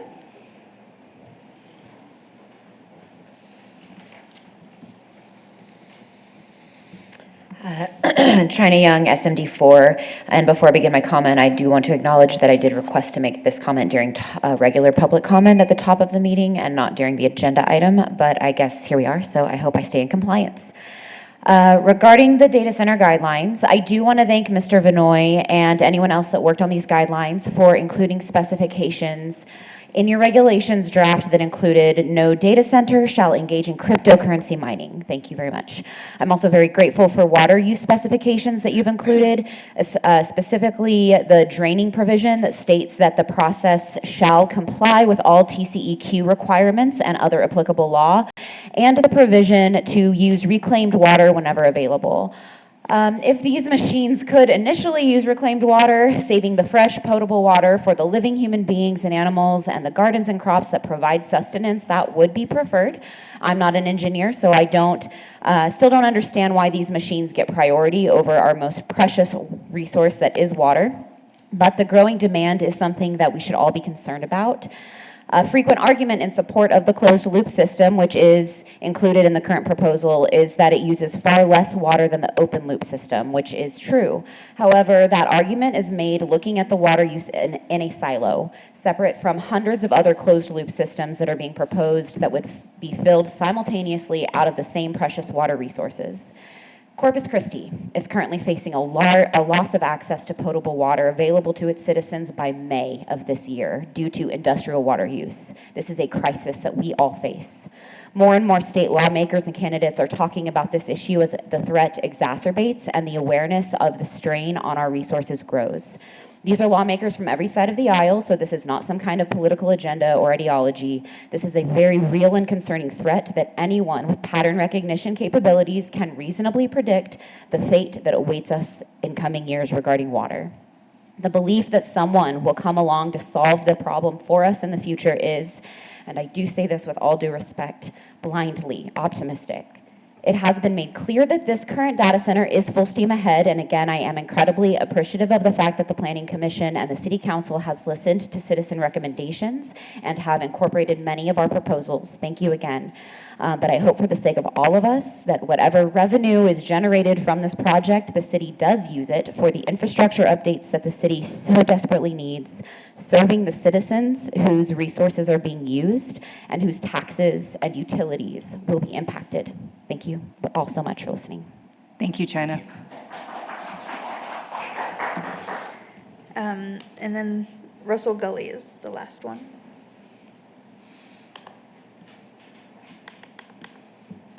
Russell Gully, 706 South Abe Street.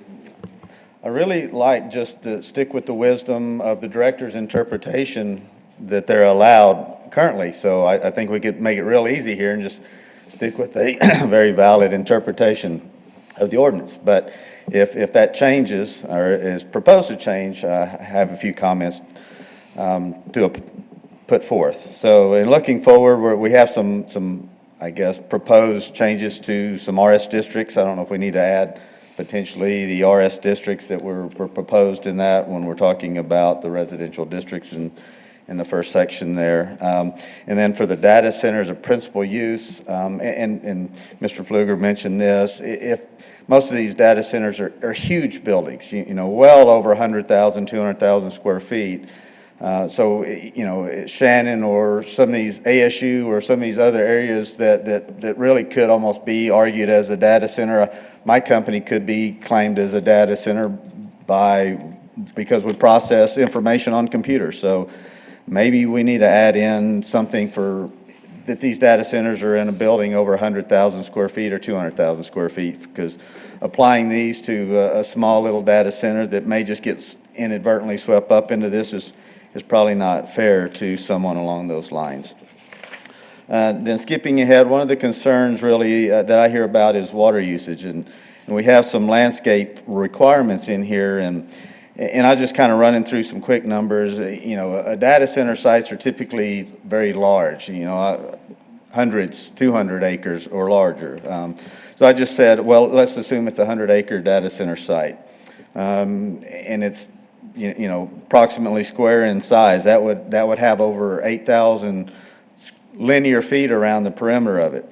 And to follow through and plant the amount of shrubs and trees, you know, you're going to have 66 large trees in the front, 60 large trees around the back and sides, 100 medium caliper trees, and then over 1,000 shrubs.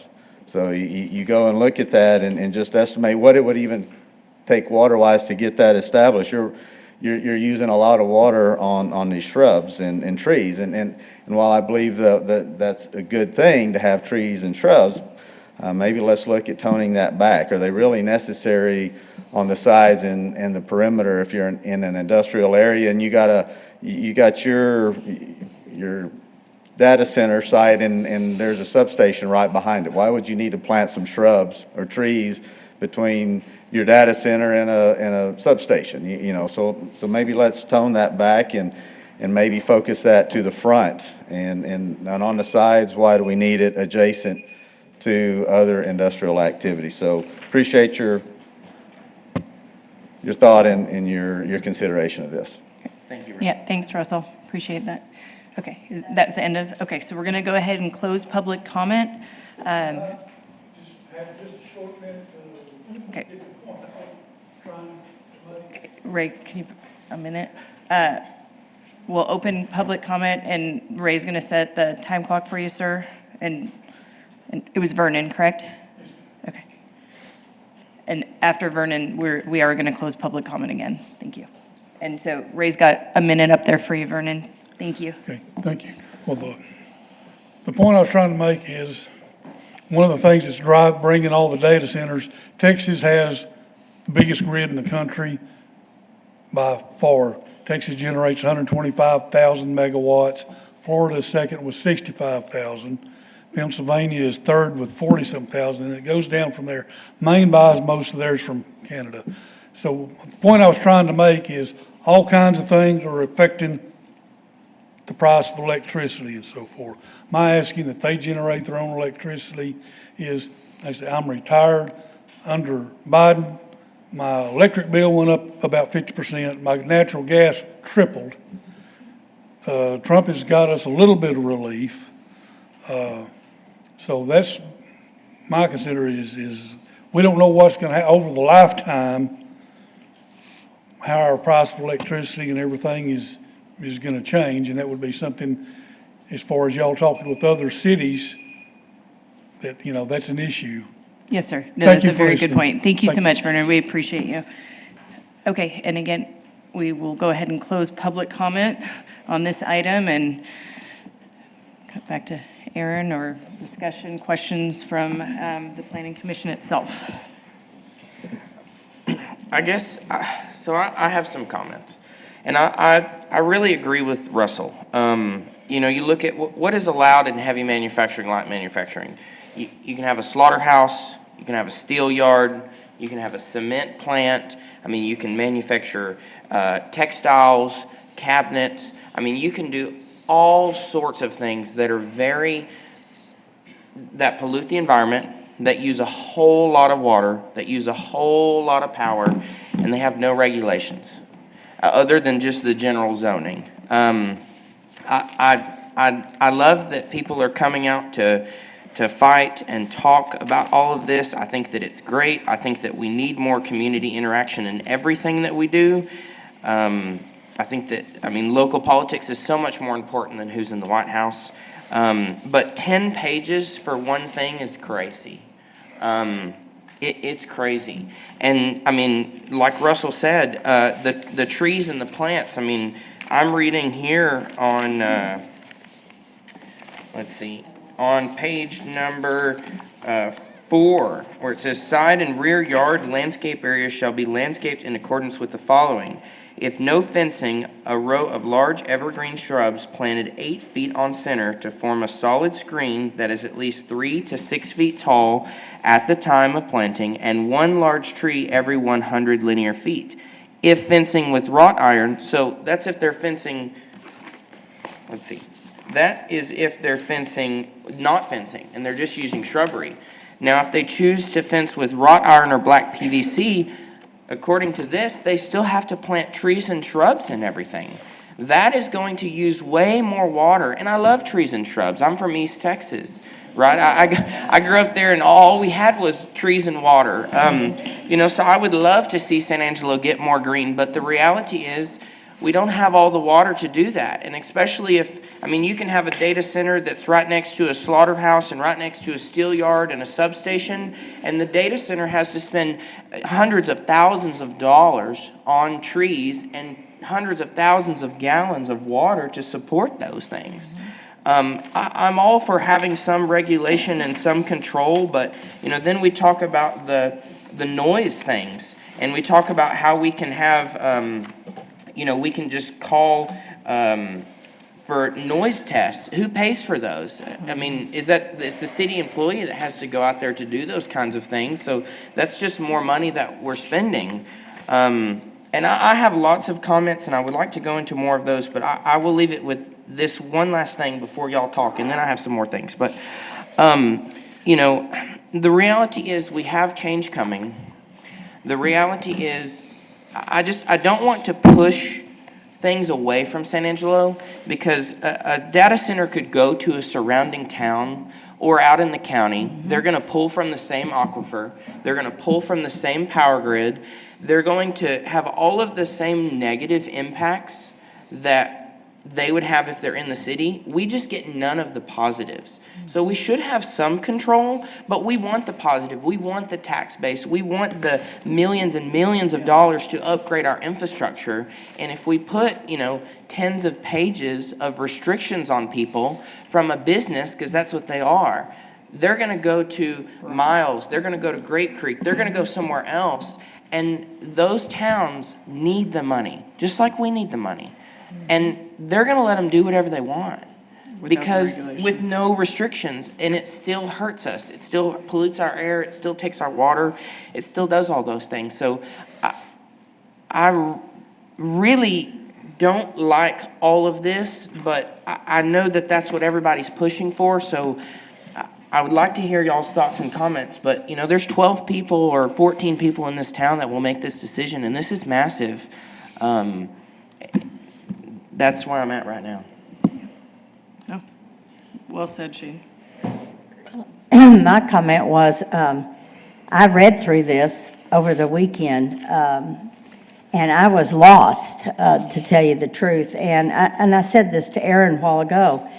There's so much of this that I would have to really study before I could make a conscious decision, yay or nay, on this and that and this and that. It's just a lot to have to take in. And I'm kind of like Shane. I'm not just real sure how much the need is. And listening to Russell and Mr. Pfluger, there's questions that we should have. And I'm not ready to make any kind of major decision on 9 or 10 pages without more study and more questions and more input from the community.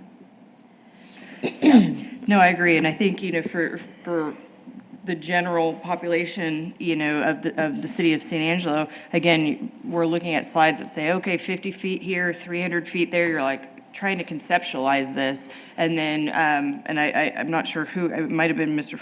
Somebody said something about the football field, and you can then kind of have a visual, but then at that point, you're like, that just seems absurd, again, how far out are these people going to have to go? And again, at that point, if we're going to go 20 minutes outside of San Angelo to the, northeast corner, why not just go to Miles and not have anything and just do what they want to do and let Miles get all the tax revenue too? So I completely understand where the citizens. We're not pushing for Miles. No. Completely understand citizens' concerns on, the excess water usage, the excess electricity usage, et cetera, the pollution. But like Shane said, it's inevitable. It's coming somewhere, and it's coming to West Texas. And so what, can we summarize this down to something that has some restrictions without so many that, again, financially, it doesn't make sense for somebody to plant, gosh, Russell, your math is better than mine is, but let's just say 200 trees on, in the middle of a slaughter field, so I think that, there is, some more work to do. I think the staff's done a great job putting this together, but I do think that we need to, as a community or as a development task force or citizens coming out and with city council and staff, pick apart some of the unnecessary things in this, so. And Russell, I would question, you said right now it's allowed by right in light manufacturing, heavy manufacturing, by the director's interpretation. That's correct. We don't have anything in our local ordinance that discusses data centers. Now, our local ordinance is from 2000, and so it has not looked at a lot of these types of concepts in the past.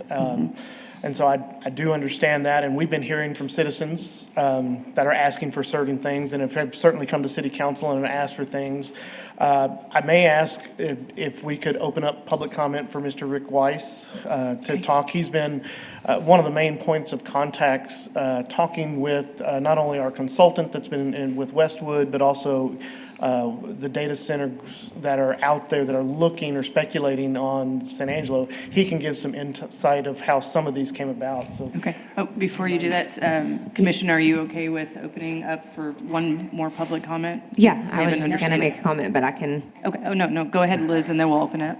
Go ahead. I mean, I appreciate all the effort that you guys put into this. You've looked at this way more than I know myself. I can't speak for anyone else. So I think we need restrictions. I think we've heard, a lot of concerns. Water is obviously a major one in my mind, and I don't think we need to allow data centers by right. So I definitely think we need this. I think there's some legitimate concerns about the complexity of the restrictions and the landscaping comments that everybody has made. That makes 100% sense. I mean, I don't think all of this is necessary, but I do think a lot of this is necessary, and I just want to thank you all for the amount of time that you've put into this, because that looks like a really big book there to read through, and I'm sure you went through multiple of those. Yes, ma'am. Thanks, Liz. Okay. Before we move on, I just want to clarify that Mr. Weiss doesn't need public comment. He's staff. Oh, So okay. he can come up and speak. So sorry, without I didn't- Public comment. No time. Yeah, please. No, I really am here to answer some of your questions that you may have. I realize staff has been working on this a long time, so we kind of know more of the ins and outs of what's in there. I will say what the consultant really tried to do was take the huge concerns that citizens had, which you'll see a lot of, the water, the noise, those kind of things. And I really think in those areas, you may not have, from my opinion, a lot of flexibility in how you alter that. I think those are things that I think council thought important, that we, limit the type of data center as far as the cooling system, so the amount of water it uses. So those kind of things, I didn't hear you have a lot of talk about that, so I'm thinking those are not areas you're concerned about as well.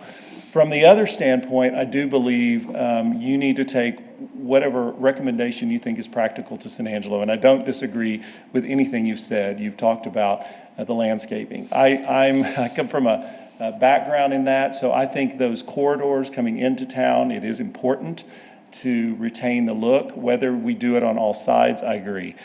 Something may become excessive, so you can direct staff to go back and say, look at those, we really want you to focus on the corridors. It doesn't matter whether it's 67 or 87 or wherever, we think those are important. So we could scale those back to what we think is appropriate for San Angelo in quantities and where they are. I think if possible, it would be great if we're able to use reclaimed water in those areas, but that's going to require infrastructure, so that may be something that can't be solved today. What was the other one you mentioned? There was the landscaping and the setbacks. So I think y'all did have some good comments. Do you want to require that large of a setback from a side that's, not, it's not residential, it's not, that once again, protect what's important. The 300 was put, I'll say that most of the ones we saw were not 300, they were less.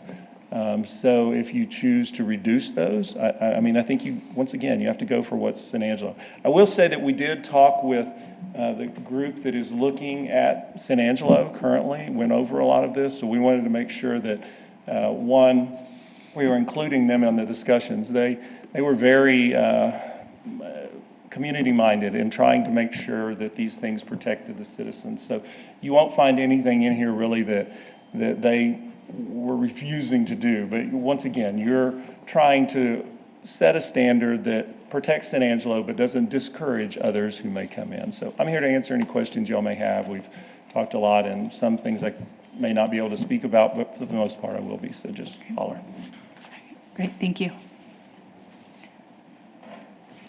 All right, let's go back to discussion, and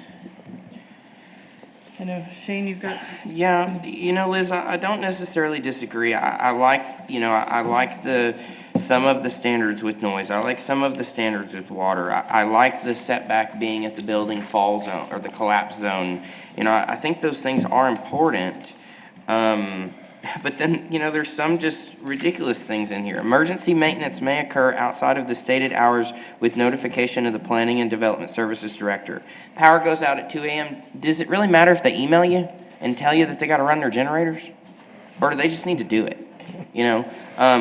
Some of this just gets very, bureaucratic, and just lots of water use. And I think that I like the conditional use, but I think that it needs to be knocked down, 60%. We need to get rid of 60% of the things. I don't think that we need the setbacks to be 300 feet, even adjoining residential. I mean, that's probably not going to happen anyways. And here's the thing. If they're going to do this conditional use and they're next to residential and the people that don't want it next to them come up, we could deny the conditional use because of all the public comment, Or if they come up and it's ranchers that all are around and it's all R&E, the ranchers probably don't care. I mean... Well, and I think that's a really good point too, because is it 300 feet from the next property line? Is it 300 feet from a house? What happens if that house is 300 feet from the, Right. and so then, so I agree, like some of the restrictions, I think, again, I think it's really good to have some of this, but I also don't think that we need to bulk it up so much that, a company is gonna come and look at, go, see you later, San Angelo, I like the making it pretty in the front and the corridors and that kind of thing. I think when you're driving into town and things like that, you don't want to just pass a big square gray box with, loads of concrete and that sort of thing. So I like making it look pretty in the front, but, like Russell said, there's one of the parcels that, we've talked about different things. I mean, it's 145 acres. So you have, 5 to 10,000 linear feet of fencing. Then you add the cost of the fencing, you add the cost of the plants, you add the water, you add all those things. I mean, at the end of the day, it is a business. We want the tax revenue. We want all those things. But, if I was a data center developer, which I probably never will be because that's just way out of my scope, I would look at this and I would run as far away as humanly possible from this. If I ran any sort of business and a municipality had restrictions like this, I would run far, far, far away, because at the end of the day, they're in business to make money, and it's very hard to make money when you have 10 pages of restrictions. But I think we should have some. I like the some, just not all. Well, I can appreciate the comment that it sounds like that you all have been in discussion, based on your comment, saying that you have been in discussion with the potential data centers that might be coming here. And they've seen these, so there's, I know the concern with the restrictions is it's going to turn people away, but again, I'm not saying we need all these restrictions, but it looks like from what you're saying, they've seen these proposals and they're not like, oh my gosh, I'm hightailing out of San Angelo But that's at one this point. company. Right. You're correct. And you have to run a balance between, the thing y'all aren't also mentioning is what San Angelo brings to the table. We have fire, police, we have water, we have sewer. You don't get that outside the city limits. Now, I'm not saying people won't choose that. They have to make their choice. But San Angelo does offer things that others cannot offer surrounding us. So there's a value to that. So you have to walk that line of, what is reasonable at the end of the day? Are these a little excessive for what we think San Angelo needs? Okay, if so, tone it back to what you think that protects the community, yet still doesn't discourage someone from coming in. Thank you. And I do also want to say thank staff and everybody for all of the time and all of the meetings. And I mean, man, this has been a huge undertaking for everybody. So I do not want to downplay all of the work that went into this, because I so appreciate it. And I'm glad I'm not the one that's putting all this together. No. Quick question for you, Aaron. Yes, ma'am. I think we all know that data centers coming to the area is inevitable. Right now, it's allowed by right. How soon are these data centers coming here? I know that that's a question that we can address, but how long do we have to kick this, or to continue to modify these, to get them to where we're comfortable before we're, a day late and we already have the data center coming here and then these don't even apply? Yeah, my feeling is you need to move forward on that. You need to look at these, you need to try to alter them, and we need to get them in place. Okay. Sooner than not. Thank you. Okay. Do we have it in the budget for lunch? If we're approving something. Madam Chair, since you've already allowed another person some additional time, and since I was denied my opening remarks and public comment, I would like at least a couple minutes to come up and say something additional that's made helpful. I'm going to allow my fellow council members to help make that decision. I think we allow 1 minute, just as we did. Okay.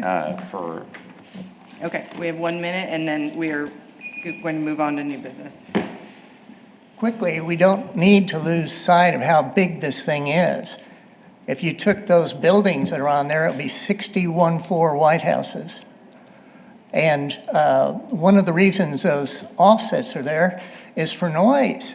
Noise goes a long way, and noise is one of the principal considerations when they're doing these things.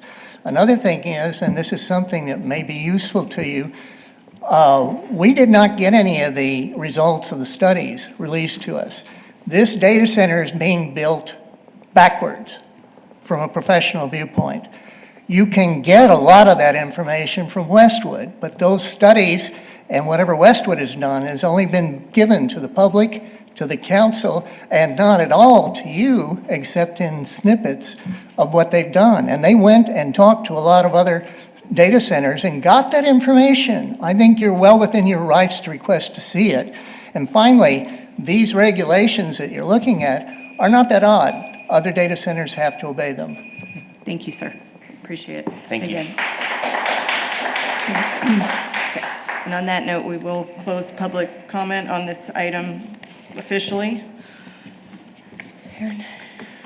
So the big question is, do we have support of a conditional use process for light manufacturing, heavy manufacturing zoning districts? And then do we need to modify some of the setbacks? What are the things we want to keep? What are the things that we think could change? I do agree with, there should be some landscaping. Does it need to be on the sides, or does our urban design requirement threshold already address that within our existing ordinance? That means a structure that's bigger than 25,000 square feet is built new, or a 10,000 square foot addition to a structure that's already over that size. And then the urban design review is looking at colors, articulation of materials, landscaping, those types of things. Or do we keep, just like y'all were mentioning, well, the stuff that's in the, I think they call it the parkway, that are facing the public road, does that need to stay? I would like to see all of the landscaping stuff taken away and there be an urban design review required if you get this conditional use. Because I think it depends on what they're building, I think it depends on where it's at, I think it's dependent on all of those things, and there should not be a blanket landscaping requirement. That would be my thing with all of the, other than I like the drought resistant plants, I like all of those things, but we don't need 300 trees and 400 bushes and 87 roses. It's just not needed. Roses aren't on the list, sir. Well, I'm sorry. Well, I want the roses. They actually might be. But I would like an urban design review, and I think that the city staff is more than capable of determining what would be good for water usage, what would be good visually and aesthetically and things like that. I don't think that we need to have a blanket thing on that. I agree. What about the facade of the building? I mean, if we're looking at, areas, especially. Sorry, just one clarification on something that you said. So you want an urban design review on the conditional use? Do you want it to fit in with the UDR guidelines, so the square footage requirements, or just because it's coming for the conditional use? Just because it's coming for the It conditional would use get of a data center. UDR no matter what, no matter the square footage? No matter the square footage. Okay. Yeah. And I think that provides enough I guess, buffer for the public to be happy, I would hope. Yeah, the building configuration and design and stuff, I mean, 5 foot here and your depth here and this and that. Urban design review, would that take care of the look of the structure as well? It can take care of the look of the structure. And I'll say a couple of things here. One is the state regulates that we cannot tell them what materials. Now, 99% of these are concrete structures. They're not just a metal building. Now, they might have a metal facade or something like that, but it's usually a concrete structure. The other thing too is sometimes why these get a little too detailed sometimes is we want predictability for a developer that says, all right, what are your rules for a data center? And we're able to tell them instead of just saying, you really got to talk to a staff or you have to go somewhere else to get that information. So again, as Rick was talking about, that's a fine line of trying to figure out what really works for our community and what still allows development to move forward quickly with Well, things. and again, I think that it's nice for, a company to be able to look at it and say, okay, like, we know pretty much what we're dealing with, other than we might have to, have a few more sit-down meetings on this and this and this before we're serious about moving forward. But, I do agree with Shane, in some of the other comments that, again, there's a few things in here that I think that just need to be tweaked a little bit more. And again, not necessarily in favor of the company, but in favor of, again, our water conservation and all of that on landscaping, and then, again, on our setbacks, the 50 feet versus 300 feet. I understand a noise aspect, but again, I think that there's a few things that we just need to look a little bit deeper on. And again, we want to make sure that we're making a very, very, very big decision for the citizens of San Angelo, not just the ones that are sitting here today, but the ones in 50 years, and so we want to just make sure that we're making the right decisions, and, not giving away too much or not putting too many restrictions on. On page 4, under 12E, it says native and regionally adapted drought-tolerant plant species are strongly encouraged. That should say required. They're required. It's not strongly encouraged that you use drought-resistant plants. It's required. If you're going to use a plant, it's got to be drought-resistant. That's a terminology thing. On the building configuration, I mean, I like the height restrictions. I like those sort of things, but I would like to just, I guess for lack of better terms, I'd like to dumb it down just a little bit and say you have to have X percentage of brick, rock, stucco, just like you do in a residential place, 70% brick, rock, or stucco. On the front. On the front, like yeah. Something that would be facing a corridor. For a facade. On the sides, I mean, I'm sure that, this is a very expensive facility. They're not going to throw up It some is, tent. however, but as you go on, if you look at 7C and you'll see that word preferred, we can't require them to put a certain type of brick or brick at all. If it's allowed by the building code, they can build it that way. We can do color and articulation. How does it look? But if they chose to do brick or stone or none, we can't require them And to do the reason something. it's written that way is because a lot of them want to please the community. So if they know what your druthers are, we would prefer stucco, rock, then they may do it, but we can't require it. So it's to give them guidance on what the community values as looking nice. The parking. I just kind of want to go back to what you said, Aaron, and a lot of these are written to give them guidance versus, to me, I'm thinking about it. I know this is not comparing apples to apples, but from a residential restrictions, HOA, those are 40 pages, and we're talking about, not all of them, but it lays out exactly what you have to do. So it's not open-ended. And you're talking about a $200,000-$300,000 house compared to a multi-million-dollar project. So I get there's a lot of pages here, but also I appreciate, again, you guys have looked at this and you're laying out, what they have a guideline, these companies coming in, and I can understand that them looking at this and, knowing what what we prefer, what the community wants, I would think that they would appreciate that. And that was a decision that we came across of, do we just say, all right, we've got the rule to get a conditional use, and here are the things you have to do, this, let me see if I can find it, this list here, you've got to do those. And then we have this set-alone design document that's just kind of in staff's hands. So we do that with like River Corridor and the Historic District, and like, all right, we have a very large document that you have to go through to figure out how to do things there. Or is it like a design manual for how to build a street and things like that? We chose to try to put these in the ordinance because we wanted some citizen input. We wanted y'all to see what is it that we're going to require them, instead of saying, well, we're going to make them do a conditional use and they got to turn all this stuff in. And probably, y'all like, well, those all look pretty reasonable. Let's move forward. So we do want to be reasonable, but we also want to make sure that it's transparent so that our citizens can see what we're requiring for this new type of development that could come to our community.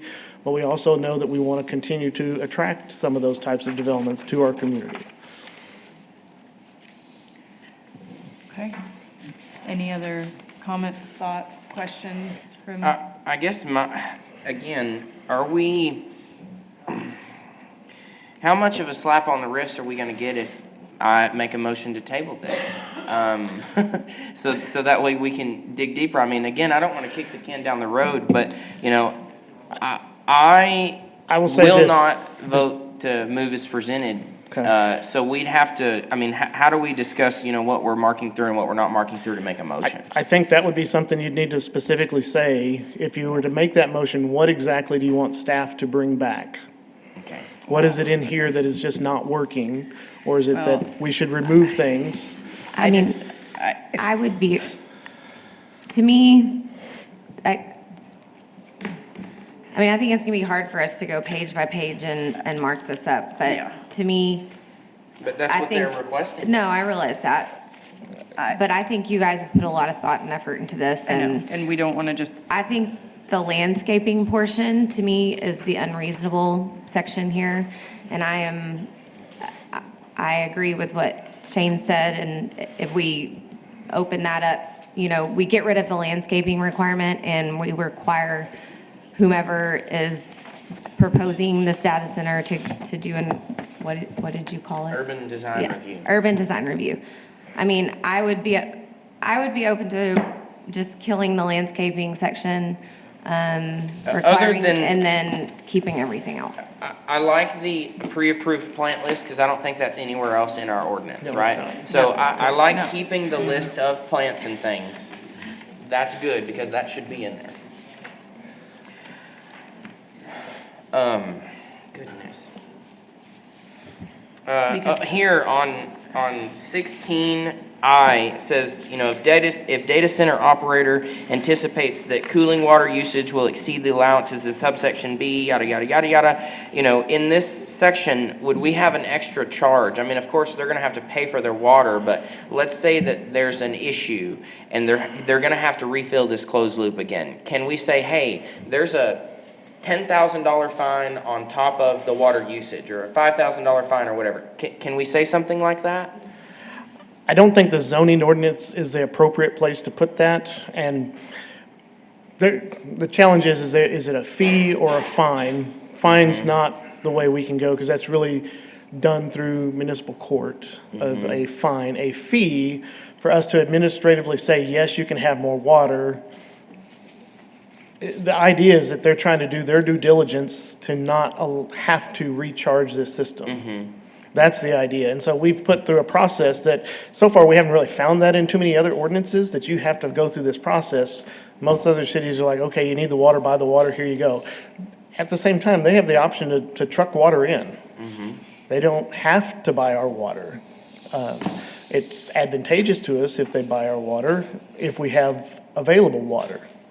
And I think that's really the questions in here is do we have the available water where it gives some very high administrative folks to say, do we have the available water to let them recharge right now? Or we tell them, no, you need to go get it another source. But I mean, could we just tell them no?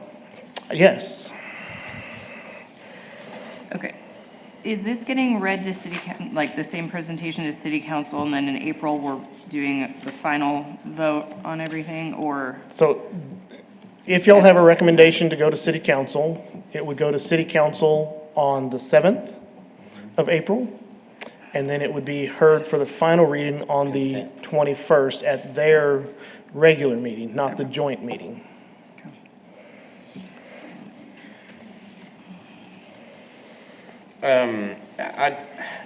And I'm sorry, I keep just digging No, into this, but, but, I you mean, know, it's a all of big the thing. things about studies for sound, you know, that we can require a sound test at any time and stuff, again, who pays for that? That would be Because the company.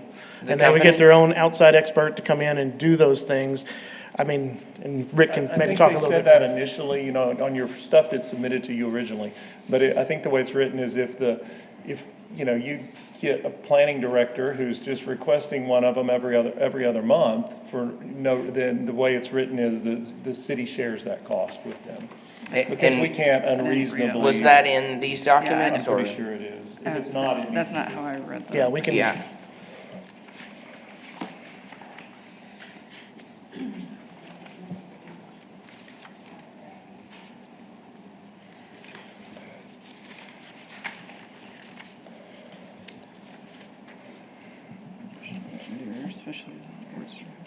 Okay, it's 15B3 talks about the sound study engineer. Also, while we're talking, we're looking into the fact to see if during your joint meeting with council, if a lot of this couldn't be addressed at that time. So we're checking to see if that could be an option for you. Versus Like taking if we out- could pull it from their consent agenda and talk about it versus together? voting It's on it not right even now. on their agenda yet. That agenda's not posted. So you're having a joint meeting with them on, what day is it? The 21st. Yeah, if that could be just an agenda item during that joint meeting. Instead of voting. Now. Right now. Currently. Yeah, because I'm not gonna lie, I know we've had this a little bit, but I would personally prefer a little bit more time to, I mean, it's a big decision, but that's me. I would urge. Yeah, I don't, again, not to counteract or anything, you sir, but I don't see anything in here that talks about who pays for it or a split, or it just says, within 60 days of issuance of a certificate of occupancy for each phase of development, and at any time, the Planning and Development Services Director requests it, a post-development sound study must be submitted. The study must be conducted at a time generally known for peak data center cooling operations. In the event the study shows that the use exceeds maximum allowable decibel levels, the operator must immediately undertake all necessary efforts to comply. But it doesn't say anything about splitting the cost or. I've or taken different that things. note from you. Okay. So what we're voting on today, if we were to vote, we're voting on the exact wording of this. Yes. Yes. Okay. That is correct. Okay. Now, that would be, now, if you have recommendations to say, well, like, is it number 11, that's the landscape, or number 12, the landscaping, you would strike that section Okay. and say, be required to have an urban design review. I would like to make a motion to table until the joint meeting on the 21st with City Council, so we all discuss it together. Okay, so here's the don't legal, don't think we caveat can. to all that. So the joint meeting required a resolution to have it called, and the data center issues that we're talking about weren't on that resolution. So you'd have to do a new one and push that meeting further back. So you could table it, but we'd have to move the joint meeting since the original resolution didn't have all I of mean, this. does it have to get moved a month or can it get moved a Yes. week? Because we have to have 15 days to renotice in 2 public ways, and the resolution has to specifically state what it is that you're going to hear at the joint meeting. So I knew that would probably be an issue. And so if they if we did that, we wouldn't have enough time between the 7th and the 21st for them to make a motion on the 7th to do that? There's not enough lead time to get that done. I'm gonna lean to this And side of and I do want to just remind you, we did send out nearly 1,200 notices to these property owners. so those have to get reset. Right. Or Well, no? if we do it at a joint meeting, we don't have to rescind them, but we've already done that process. And while not everybody can come to a planning commission, and y'all can just imagine if we had 200 people standing outside the door, but we've had less than 20 here today to talk about these and say things. And I respect every one of your minds saying, well, this may be a little too much. I get that. And so if there's any way we can say, well, this is our recommendation from the Planning Commission to City Council. Now, you could table it. I would say we would just have to go back through that process again. I think it'll be very difficult to get a joint meeting again in May around graduations and start of summer. I think it's going to be very, very difficult. Not impossible, but... My comment I want to make is, I feel like I'm kind of saying the same thing over and over, is I know nothing about data centers other than what is written here, what we've heard.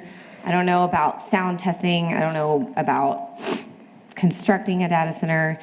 You guys have done your research. You've looked into this. While to the blind, common person eye, this may look extensive, I'm going to guess that a company operating a data center, this is not over their head. This is over our head. I'm thinking that while this may look extremely restrictive, as you said, you've had the discussions with these companies. It's not overwhelming to them. I think we've heard the concerns. We've heard a lot about landscaping, water usage in that aspect.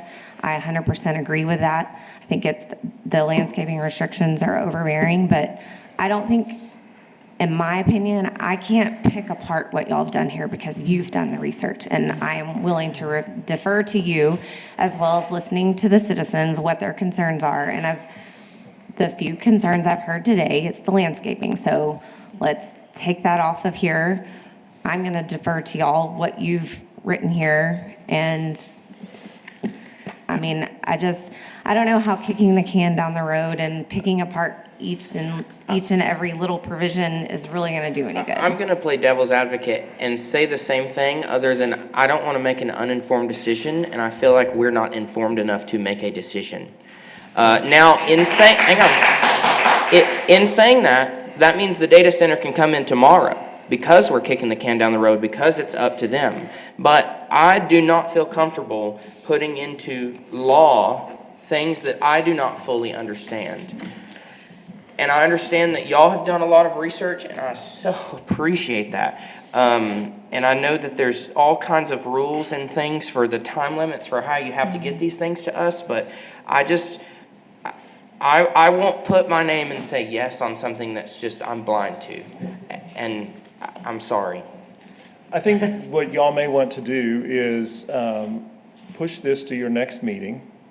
You bring it back at your meeting, but you will need to get staff real specific notes on your suggestions so we can make sure we incorporate those into the discussion, so that it'll give y'all an ability to make possibly a quick decision based on those notes that we can bring forward for you and display. So that's what I would recommend, based on, especially with the noticing and the timeline, is that you push it to the next meeting, but make sure you get that information back to them, or come sit down with them to talk through it as quick as possible. Okay, and Just to add to that, if you were to say flat out deny everything today, that is your recommendation to council. Council could still hear it and do what they want to do with it. Right. That's just something to note. I don't know, and I just feel like council's going to have hopefully a lot of the same questions and whatnot that we do, because again, this isn't something that's just impacting us momentarily. This is going to be impacting us for decades. You know, our kids, et cetera. So again, we appreciate everything staff's done, and I know you guys want this off your desk, but we just want to make sure that we... I don't think one month, one way or the other, is going to kill us. Okay. So again, just for clarification, if we say we would like to table this until the next meeting, when does city council actually get to? So if this was tabled to the next regular meeting of Planning Commission, which is the 20th of April, then we would look at May, the two council meetings in May, to have first reading and public hearing at the first city council meeting, and then the second city council meeting would be the second reading and public hearing in May. Okay, so in May is the first time that they're gonna, unless they were watching today or went back on the notes or had discussions with you guys, this is the first time that they're gonna dissect it publicly, correct? But yes, publicly, for sure, yes. I mean, they've actually had a presentation on data centers. They also went through a presentation of my interpretation and things like that. I feel like on something this major, we need a presentation. I would like to make a motion to table until next planning commission meeting. Okay, so we have a motion from Shane. Do we have any other thoughts or motion or? Well, yes, so I would like for staff to dig into the landscaping. I like my thought of the urban design review, and knocking out everything else. Other than that, the 300 feet difference Yes. versus the, building fall zone. Just some of the, this is gonna sound terrible, me suggesting it, but just some of the terminology and the grammatical errors, which I do all the time, but I also don't write these things, so that's good. Let's see. Are you talking about number 5 setback? Where is it with the 300? Yeah, yes, Is ma'am. that where you want them to? Go, 'cause I don't know. I would It's like. on page 2. Is Page that 2. in the middle, number 5 setbacks? Thank you. I would Under like it to residential. see the building fall zone, or a more clear definition to say, not just against residential zoning, but like Brittany said, you could be next to R&E that's a 500-acre ranch that your house is nowhere near it. So I don't think there's a reason that we should put that restriction. I say we have a standard that's within our zoning ordinance that's defined of it's always at property lines. Now, we would have to do something specific here, or we just have to reduce the setbacks. And so. Well, that- again, I hate to say this, I think some of these things would be a case-by-case situation, like, we're kind of putting a blanket on very large areas on some of these. What were you gonna say? Well, I was gonna say, I'm or sorry, you I'm just, gonna cut in one. You almost want to do that though, because if you just patchwork everything in and then every case staff sees. Right. After that is a gray area. And No, then that and- makes it even more frustrating for the developer at that point. Right, no, and I agree with that, it's just, again, you're looking at, some of these really large areas northeast of town, again, I would like personally, I want to spend a little bit more time looking and going through the COSA map on some of these areas. and the parking, I have a question about that. 1 for every 500 square feet of space. So if But somebody it's has But it's office, it's specified. use for office, Yeah, okay. use for office, Okay. because that was my highlight earlier. So we anticipate a small parking area. Yeah. Right. Right. And I know that this is a later agenda item, but we should allow food trucks in the whole construction phase of all this. I would like to take that notate. Okay, so let's recap. Shane currently has a vote to table to the next meeting. And, Well, my question to him was he going Revise, to add yeah. to his motion right, before we consider it? Yes, so a motion to table, I would like staff to look at the landscaping requirements. I would like to have them look at the building setbacks. Also I guess in the landscaping, the fencing on the sides and the back. I guess that's all in the landscaping there. non-dwarf variable shrubs, Other than that, again, I think the landscaping probably is the biggest. I'm item gonna on it. say- I don't know enough about noise and. I don't sound either. level, I don't so- either. Well, evidently, again- it's 2 pages long, so I think it's pretty well covered. Right, well, and again, the facilities know kind of what their, Yeah. output of noise is, the staff, you guys have done your research, I'm completely good with relying on you for the noise aspect of it. And I feel the same way about the water usage. I feel like that the study that's already been done and how the water usage is laid out in number 16 on page 8, I would consider it much like the noise study's already been done that we don't know that much about. I'm sure the water department and those that know more about it have weighed in already on some of those. So I'm in agreement with the table until for number 5, which is what I think Shane said, which is the setbacks. And number 12, which is the landscape, for staff to relook at those and see if there's any changes that they would recommend. 16I. So are we wanting staff to, I think that we are supposed to send our notes to staff.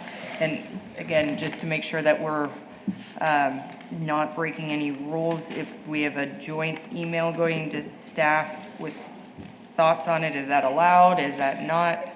It really should just be an individual to staff, and then our commitment would be is to work diligently to get this information together and get it back out to you and the public and post it on our website so that both you and the public can see it well in advance and know what your questions are before the next meeting. So I think on that note, I think that we also need to, and this is my opinion, I don't know if we're allowed or not, but as a planning commission, I think that we need to give ourselves a deadline to get this to staff, to give them the adequate time to review, and to post to the public before our next meeting. Because again, posting the public in our normal time frame before that, I don't think gives everyone enough time for review. so I just have a quick question. As far as the landscaping goes, because there was discussion about killing it all together, or are we wanting staff to revise it? Because I don't want us to go back to them and say, well, revise it, and then next meeting, we're just gonna say, kill it all together. I don't want them to like waste their time in doing that. So I guess, what are our thoughts on that? I mean, I really, and this is me personally, I don't think in a non-residential area, we need anything on the sides or in the rear. I think it really just needs to be in the front.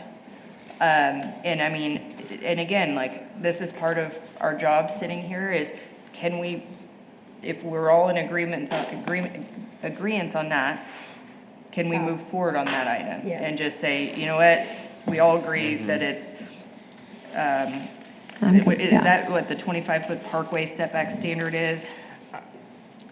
I like that. I that don't 40. like the saying how far apart your trees have to be and everything in the front, because you could have a 1,000-foot long frontage.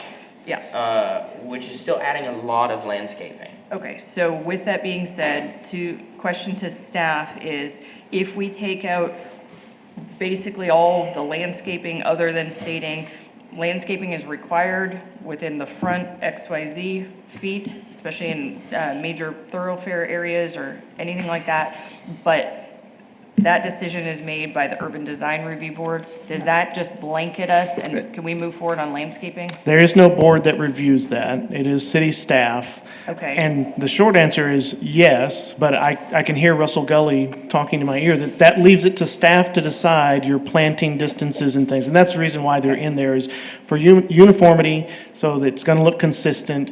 It's very standardized, as opposed to, okay, let's just say you go through an urban design review and then the city staff is making those decisions.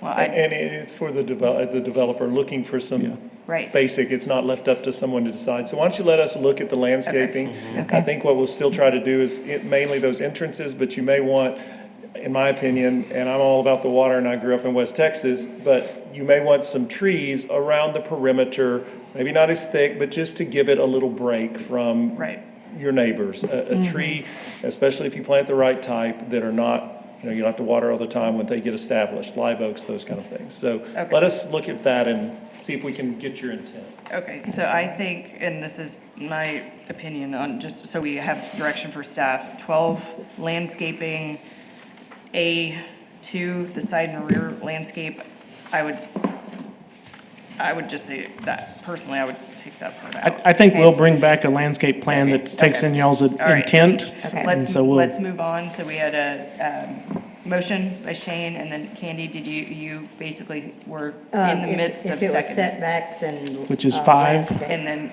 you threw in, what was it, 16? But that's 16I, just to re-review that section and maybe have some answers Yeah. back on it. Just some sort of fee Yep. or something, I'm not sure, I mean. Okay, we can look at that. I don't want them to have some employee who makes a mistake and causes tens and tens and tens of thousands of gallons of water. And of course, they'd have to pay for it, or they could truck it in or anything like Right. that. But, I mean, if we're gonna put some restrictions on them, let's make them make sense.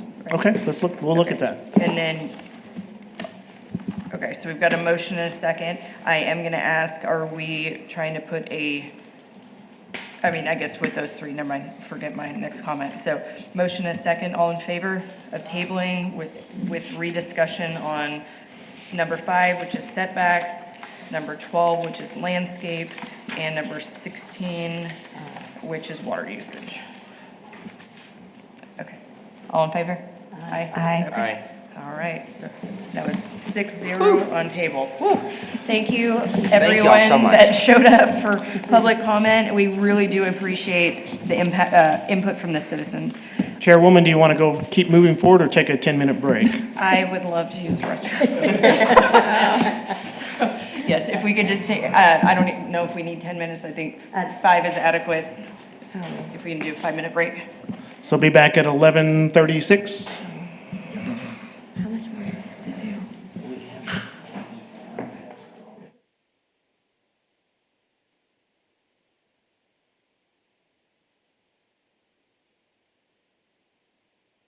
And we're still going under the ordinance text amendments. We are going to temporarily skip item 2 and move to item 3, which is a discussion and direction for modification to the land development and subdivision ordinance to impact affordability of housing and development. You've been waiting on this one. I know. Thank you, Austin Reed, Senior Planner. I'm going to talk a little bit about some changes to our LDSO. This is the same presentation that was given at City Council last week. We received generally supportive feedback, and so most of you should be familiar with this. If you're not, the LDSO is what controls our regulations for people who are subdividing or developing their properties. It also controls how and where we get our infrastructure. So kind of the purpose of this whole conversation was to find changes that could promote affordability and consistency in our LDSO. What we did was we formed a committee, and within that committee was developers, city staff, and even some of you. And we met monthly between August and February of this year, and we presented some of these discussions at City Council, here, and Development Task Force. The goals that we laid out for this committee were to, 1, promote affordable development through revised standards. 2 was to simplify development through consistency within and across our own ordinance. And then 3 was to hopefully, as a result of the other 2, promote affordable housing and infill.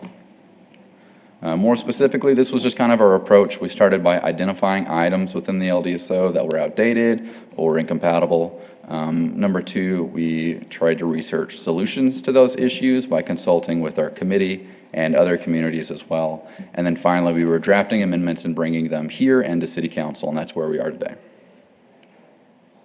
So the question is, how do you bring down the cost of land development? And to answer that question, you have to look at some of the factors that drive land development costs. And this includes things like labor, materials, water, sewer, and stormwater. These are 5 things that the city doesn't have very good control over, but what we do have better control over is our streets and street standards. So one thing we've heard from others and that we found to be true ourselves is that San Angelo has a very wide street in some areas. We took a look at other cities' minimum street widths for new local roads, and this is kind of what we found. It's a little bit of a spectrum that starts at about 30 feet and works its way upwards. You can see we're at the far end of that spectrum. We require 40 feet for a new local road. I've also included here a chart showing our plat variance data between 2020 and August of 2025. And this just kind of shows you how many times our streets were varied here at the Planning Commission. As you can see, there was a lot of variances, but they were also overwhelmingly approved. So sometimes this can indicate that a change is needed. Most of what we looked at in this committee and as part of this process was 2 charts within our LDSO. This first one controls right-of-way widths, the amount of right-of-way that we get when someone is going through an LDSO-related process. And so we went back and forth on changing this chart, but ultimately we kept it mostly unchanged. Right-of-way isn't usually the issue for development. That being said, we did still change some of the language within these charts. We got rid of the local rural street designation because it wasn't used, and then we had 2 columns that were labeled standard width and minimum width. We made sure that these pertain to new and existing streets because that's the way it's treated. So just make that a little bit clearer. This next table controls the paving widths, how wide our streets are when someone is platting or developing their property.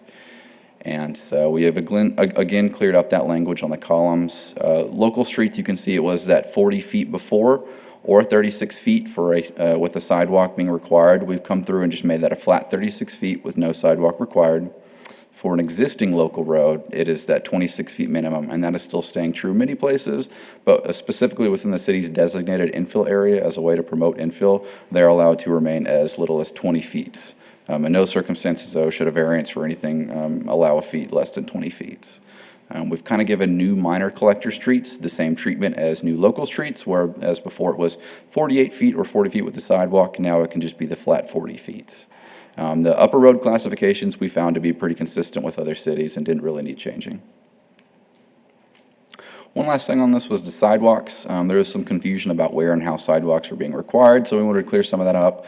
They're no longer required near commercial developments and churches, as those were kind of hard to define sometimes, but they're still required within 300 feet of schools and parks, more specifically now measured as a direct path along a abutting street right-of-way from the nearest point of the new development. And I think that's all I had on this. I know that was a lot, but do you guys have any questions?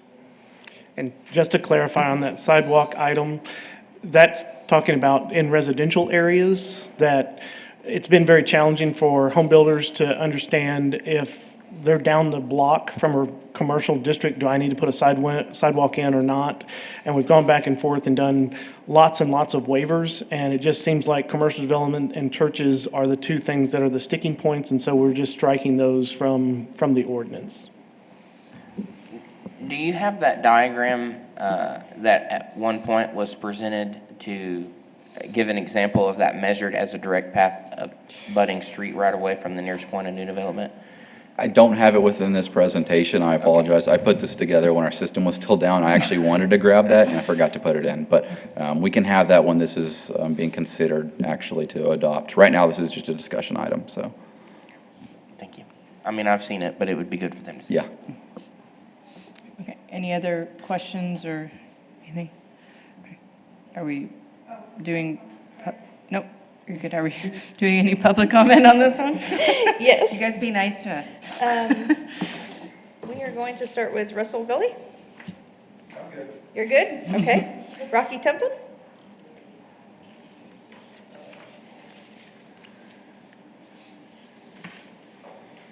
Rocky Temple, Single Member District 6, August to February. Thank the staff for all their time and patience with these meetings. And I think they did a great job of trying to help us out. I only had a couple questions, mainly concerning sidewalks, basically when there's not a curb. So whether we're 5 foot from the property line or we're 3 foot from the back of the curb, and whether we're 4 foot wide or we're 5 foot wide, it is still a little confusing from the original ordinance that was written. And so other than that, it's good to go. Okay, thanks, Rocky. Okay. Karen Best? Next Oh, item? Okay. Okay. Tony Jones? Tony Jones, Single Member District 6. Just as a question, could you put the slide back up on what staff has control over, or what the city has control over, the items you listed? As far as what? The list. What you have control over. You said you have control over, or don't have control over stormwater specifically. Okay. Factors driving land development cost. So here's what I can speak to. The fact that lots in San Angelo are up about $20,000 over the last 5 years. Part of that has to do with COVID. A major part of that has to do with the lack of city's action on stormwater. which is a big driver of lot cost in San Angelo today. And so the city's been locked down for the last 2.5 years on approval or agreement as to whether or not they will buy stormwater ponds or they will take ownership of stormwater ponds that we're now required to put in each and every subdivision. And so the city's refused. The manual was written in 2011 with the help of Russell, Ron Jones, city staff, and God bless them, Freeze and Nichols. And in that manual, it was stated that the city could take ownership of those stormwater ponds if they were required, okay? So that was the way the manual was written, and that's the way we operated. The first 2 stormwater ponds that were put in by me in subdivisions here in San Angelo, and as per the agreement, the city took ownership of both of those. Those are the last 2 ponds, to my knowledge, that the city has taken ownership of. Now, they have verbally agreed on individual basis that they would take ownership of those ponds. But basically, as it's written and prescribed now, correct me if I'm wrong, Aaron, the city will not accept those ponds. They want us, the developer, to maintain those in perpetuity. It's a public utility that we're required to put in. A stormwater pond in the southwest part of San Angelo benefits the entire city as a public utility, and the city refuses to take ownership of those ponds. And so in the last 2.5 years that I know of, there have been probably 100 lots at least that have not gone into development because of the city's inability or unwillingness. I'm sorry the 4th floor is not here because that's where most of this has come from. The city's inability or unwillingness to take ownership of those ponds. And so there's now a lot shortage in San Angelo, Texas, okay, which drives the cost up. And we can hire as many consultants as the taxpayers will pay for to come in and tell us how to run our city. But they don't have a clue about our market. We can't afford some of the things. They're now going to require us to put stripes on the street. We're going to now do what our taxes have historically paid for. The developers are going to be required to put in street signs. I mean, this is part of the proposal that's come up lately, I believe. They want to require us to put in street signs, put the stripes on the roads. You know, it just goes on and on and on. And so you can give voice all you want to about affordable housing in San Angelo, and I dare say there's not a meeting that goes on down here where affordable housing is not mentioned. But where the leather hits the street from the 4th floor on down, staff has chosen not to act on this one issue, and this is just one issue. That's all I have. Thank you. Thanks, Tony.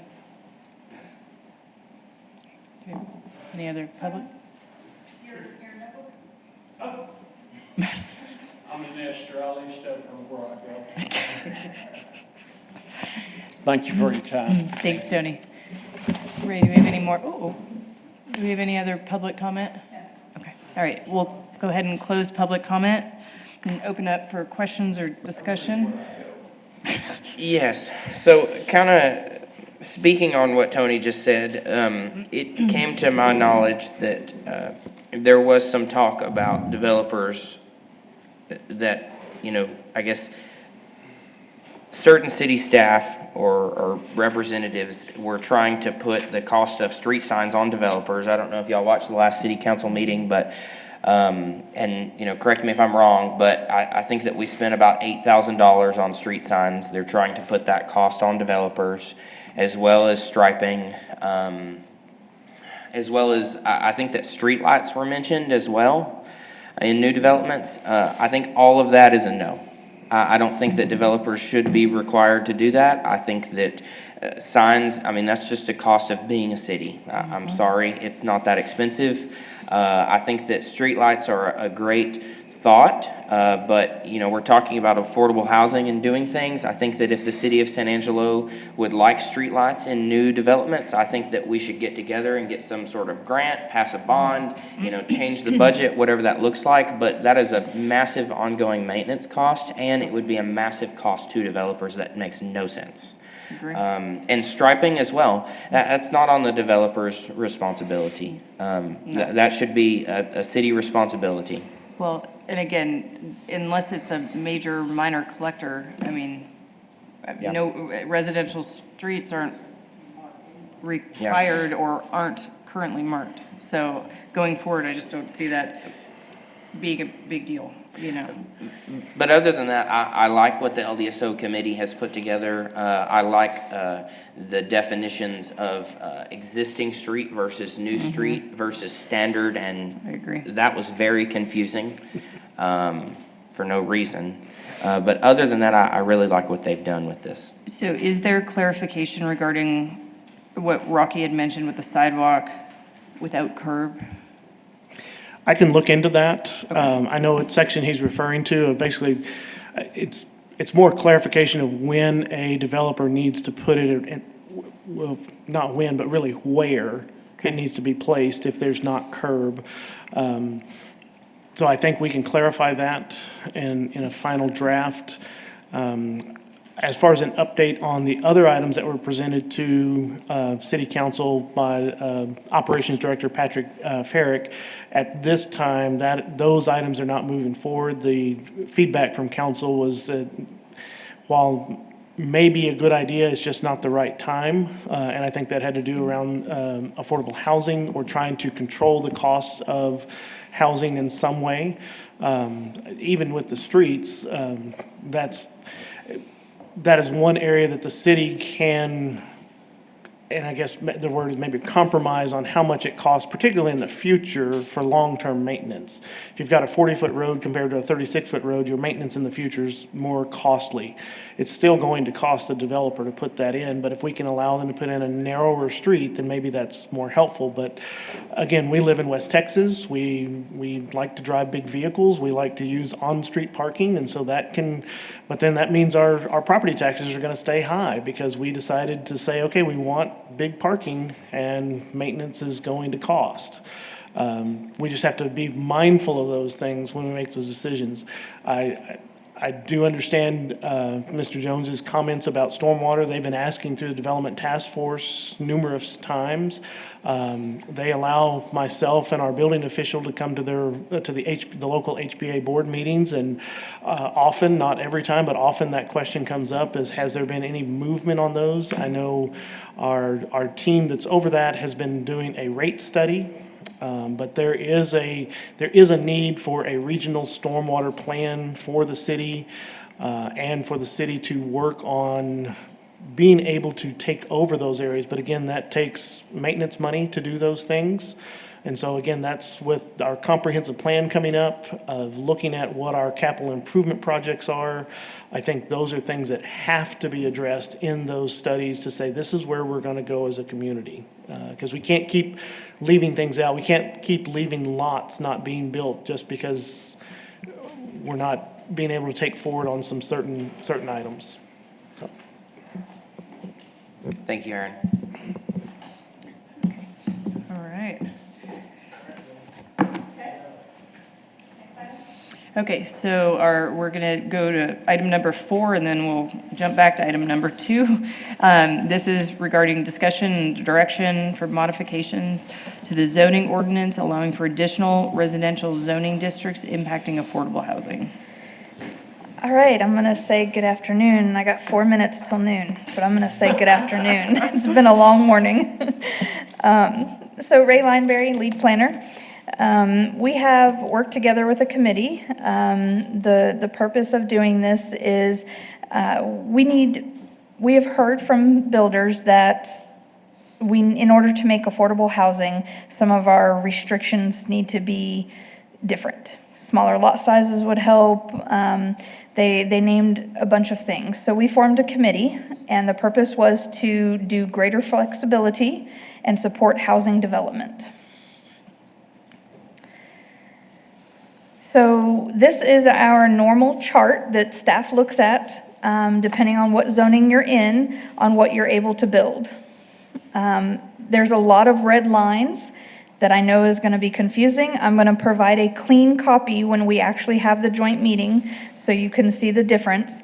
But all of these items right here, they are kind of redlined all the way through because we have updated the structure type, and that's where the structures are going to be listed. So this chart will have minimum lot area, minimum lot dimensions, minimum front yard. It won't list out the different structure types, okay? So some of the stuff the committee has discussed is we are adding 3 new zones, RS4, RS5, and RS6. RS5 is going to be infill only, which designates HUD gets together with our city. They designate areas in the city that we are considered infill, and we have a program that helps, I don't know if sponsor is the right word, helps build homes there. And so RS5 will only be available if the property they are going to build on is in the infill designated area.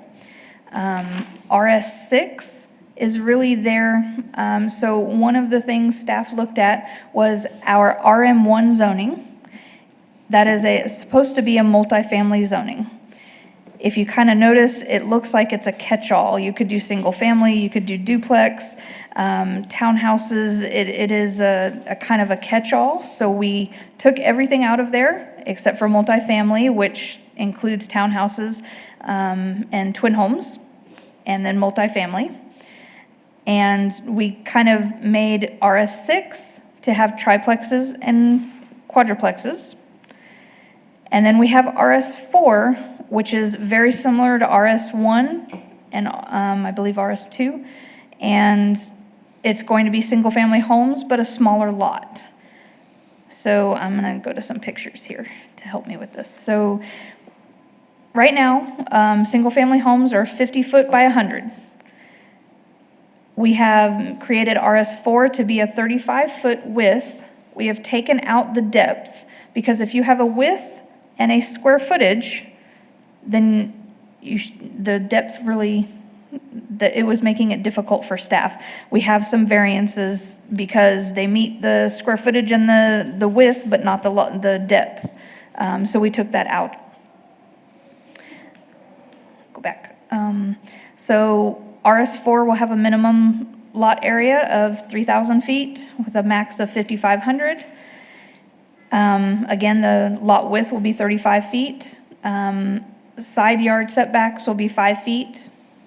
So one of the things staff did discuss, I'm going to go to this page, is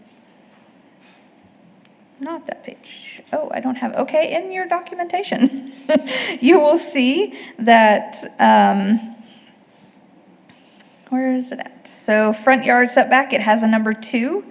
The number 2 on your paperwork says that if it's a front entry house, it's 18 feet from the property line for the front yard. If it's a rear entry, it can be 15 foot for the front yard. And that is because our normal parking spot is 9 by 18. We did discuss completely removing floor area ratio from this table across all zonings. Floor area ratio, jump ahead to my picture. So floor area ratio is a formula that regulates the density on a lot. It takes the total floor area, which includes second stories, sheds, any type of accessory uses that is enclosed, and takes the lot size and divides it, and that's how much you're allowed. Most cities either use lot coverage and not floor area ratio, which doesn't include second story. Lot coverage is how much structures you have on the lot, doesn't matter the stories. And when we talk about, now I'm going to go back, I'm flipping back and forth.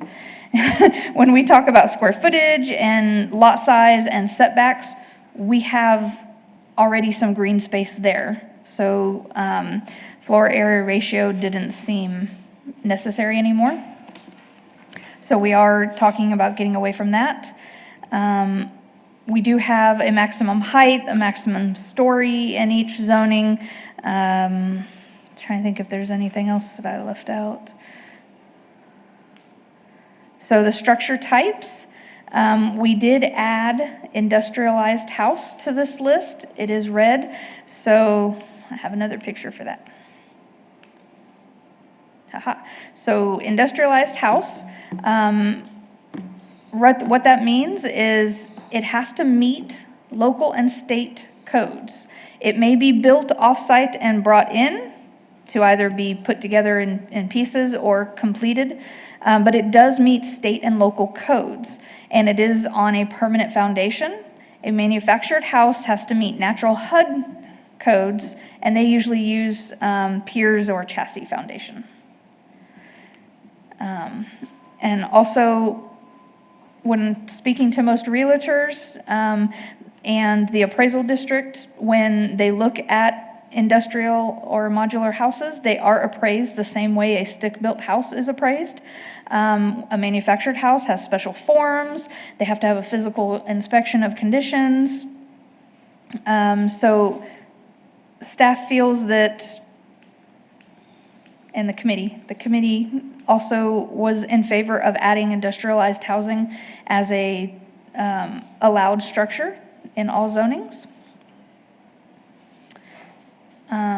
Let's see, we also did, so I will say, all of these zonings, city staff does not plan on going and choosing and picking and rezoning any area to these. These will be available for somebody to come in and request a rezone. You have to rezone. It'll come before Planning Commission, and then it'll go to City Council to see if it is in the right area for that smaller lot size. The idea behind this was just, again, some of the lot sizes in the infill program didn't meet our standard, and they always had to go for a variance. Sometimes it was a development just wanted smaller lot sizes, so they didn't have to build as such a larger house. And so affordable housing we need very much so in this with the housing study. So I think I've hit on all the key points. RM1L. So we're keeping that because anybody that is currently zoned RM1 will remain under the standards that they are currently under. It'll kind of be put under that one. Nobody is allowed to rezone into RM1L. Like I said, that is just kind of we're keeping the currently zoned RM1s as the way they are.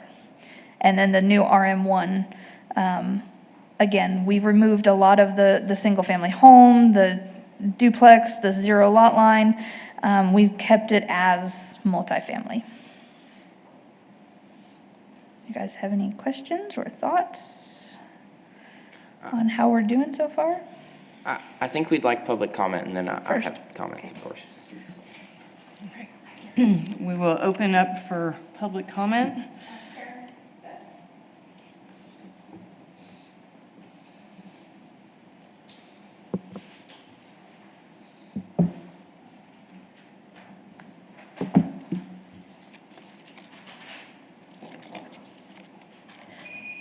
Thank you for your time this morning, or this afternoon now. A couple of things I heard today. The reality is that change is coming. When commenting on the number of responses from the 1,000+ notices that went out on zoning for a data center, it's not abundantly clear that those who were receiving those notices were aware of what the changes would mean or how they would actually impact their property. That is certainly the case for changes to modifications to the land development subdivision ordinance to impact affordable housing and development, and for allowing additional residential zoning districts impacting affordable housing. I've spent 2 days reviewing the presented red line data, and I'm still lost. I don't know, that's calculus up there. And it's not for lack of trying. Your own words today mirror my own thoughts on this proposed affordable housing modification in agenda items 3 and 4, specifically 4. I read through this over the weekend and I was lost. There is so much of this I would have to study before I could make a decision, yay or nay. It's a lot to have to take in. I'm not sure how much the need is. I'm not ready to make a decision without more input from the community. 10 foot here and 50 foot there, trying to conceptualize this. That just seems absurd. It's hard to make money when you have to deal with all these restrictions, timing, transparency, and sequencing of information. I first learned of this at 2:20 in the morning on Facebook when I couldn't sleep. Ray Limeberry was summarized in KLST as saying, these home builders came back to us saying that their restrictions for single-family homes didn't allow them to build affordable housing, so they are trying to create some zoning districts that are smaller and allow for more affordable homes to be built, and an expedited process. Then it talked about building a shed if you'd already exceeded how much of your land you could use. Ms. Limeberry's been wonderful in providing me the documentation that would be presented today. Unless you're a planner, it is calculus. I tried to figure out what could happen on a 7,000 square foot lot. That's 1/6 of an acre. Duplexes, townhomes, and apartments. What is RM1L? What would this mean for my neighborhood, for my property? What is industrialized housing really? Why are we eliminating the requirement for allowing a 1 and 4 hour rated firewall in these proposals? What does that mean to the safety of my property?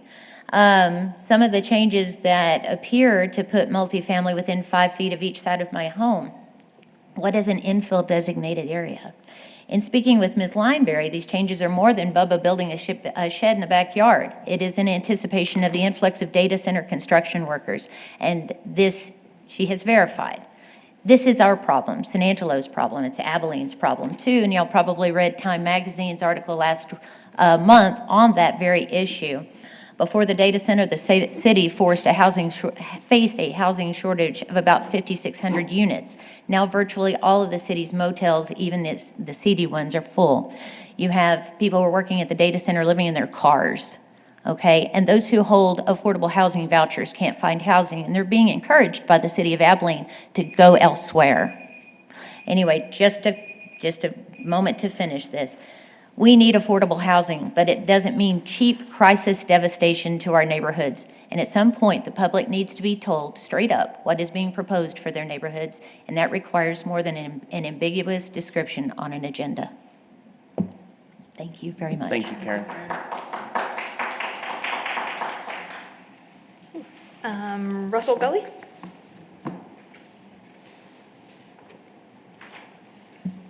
Russell Gully, 706 South Abe Street.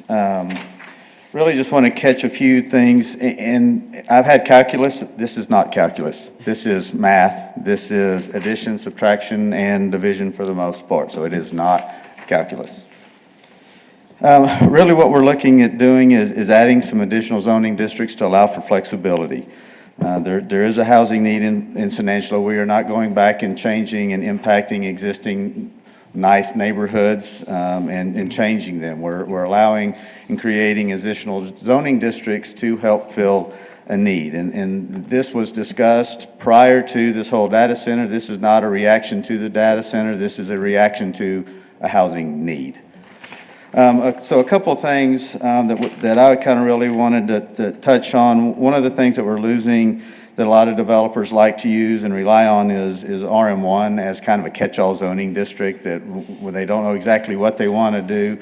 And so the RM1 allows for single family, 2-family, 0 lot line, and a lot of that stuff. And so per this, we're losing that except for those that are currently zoned RM1, they'll get to be added to the L, so they'll get to keep that. But going forward, really the only place that kind of now is picked up with is within the RS5. So, but RS5 is allowed within infill zoning districts only. So I really see that somewhat as a little bit of a reverse discrimination. So why does that have to be only for infill? So I really would like to see that RS5, if we're going to do it, allowed to go anywhere in San Angelo. So my ask would be for the RS5, let's allow that to be going anywhere and not restrict it to the designated infill areas. You know, these are going to most likely occur, we see in new developments or, new develops that are outside of the infill area or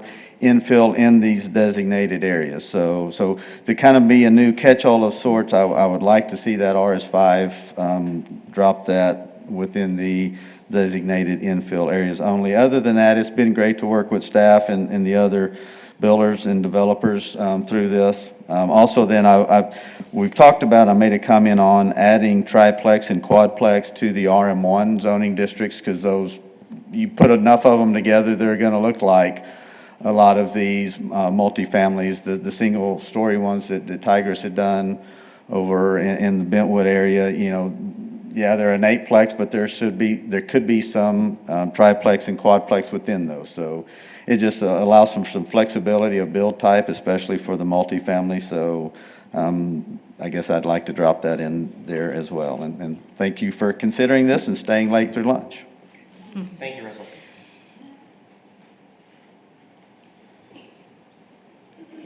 Okay, Tony Jones? Did you want to say anything on this? No, okay. Then we have Rocky Templin.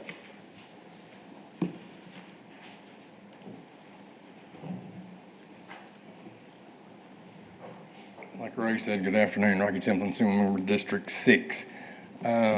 Despite what Russell thinks, I think the RM1 change is probably for a plus, so we can get rid of the STRs. And so if you already have the RM1L, you're going to get them, whatever. That's fine. I did have some confusion on the chart. On 501's residential district standards. On RS 3 and 4, my front setbacks have got to be 18 foot unless I have a rear entry, which is item number 2 on the next page. But on RS 5 and 6, I can have a 15-foot setback when the typical parking spot is 9 by 18. So here you're giving me a zoning that I can't apply for because of my setback. My parking spot has to be 18 foot. And so I would think that RS 5 and 6 should go to the 18 foot, which would help the permit department, because then we'd have a basics of 9 by 18 parking spots for all unless you have a rear entry alley. And thanks staff for all their hard work. Thank you, Rocky.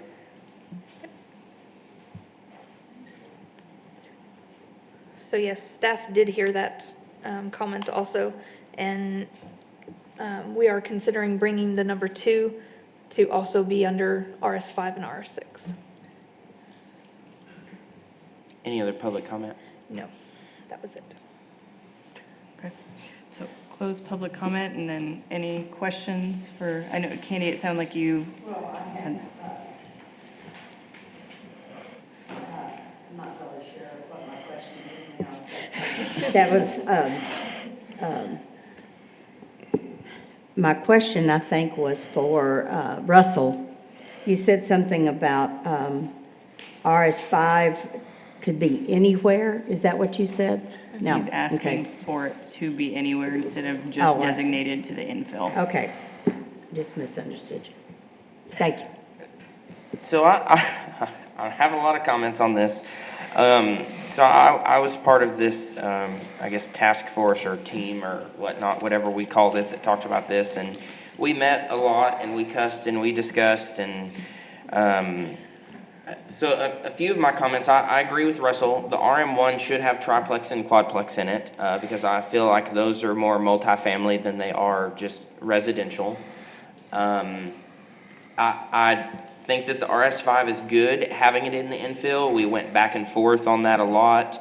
You know, should there be an infill only? Should there not be an infill only? They're essentially the same. I mean, there's very little difference. I would also like to note that the city staff can have a 10% variance on any number on this chart, right? Correct. So that means that, you know, any of these numbers, they can change within 10%. Essentially. And I guess going back to addressing things, this was long before the data centers. This is about affordable housing. This is about not just affordable housing, but this is about attainable housing. This is about how do we lower the median homeowner's age in Angelo. How do we get younger people buying homes and not just renting? How do we keep that American dream? I also, on RS2, we have the minimum lot area is 6,500, but on RS6 for a triplex, we have 5,000. I think that RS2 should be 5,500. And I think that RS6 for a triplex should also probably be 5,500. That could be a variance down to 5,000 feet by city staff. I like getting rid of FAR. There's no need for that. Even FAR versus the lot coverage, kind of like Ray said, you figure it out with your setbacks and your square footage and things. I like just the width and getting rid of the length. Something that Ray didn't point out, and since they don't have a picture of it, but on that RS4 and RS5, they're only requiring one parking space, not two as per normal. Another thing to note is in these discussions and things, we learned that city planning and building permits is on two different pages as far as can a garage be a parking space or not. A garage is a parking space. Permits was a little bit, they had a different opinion of that, but it is a parking space, so I would like to see that 100% clarified in here. And to Rocky's point, talking about the 15 feet and 18 feet, I think that it should be whichever, if it's your front yard, that is your driveway, it should be 18 feet. If it's your backyard, it should be 18 feet. The one that you pull your car into should be 18 feet, the other one should be 15 feet. And it just flip-flops, and I think that would work across all zonings, really, residentially. Well, I say that. What did we talk about on the RS1 and 2? We knocked it down to 20 feet. So I think that would be good for RS3, 4, 5, 6. So a question that I had for staff that I just thought of, and I didn't think about all this RM1L.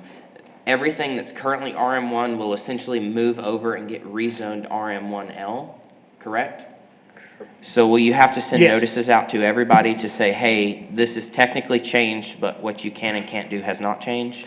Well, this is one of the items that we announced last city council meeting to be placed as an alternative notice process under the state law that allows us to do it by resolution, that we notice by newspaper and on the website. And then we have a joint meeting. And so we did not have to send individual notices because we'd have to send it to every residential district, which is 90% of our zoning in our community. Okay. Other than that, there's one other thing that's not on here.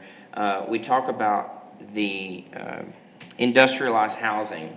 In section 501E, you don't have a picture of this. I do.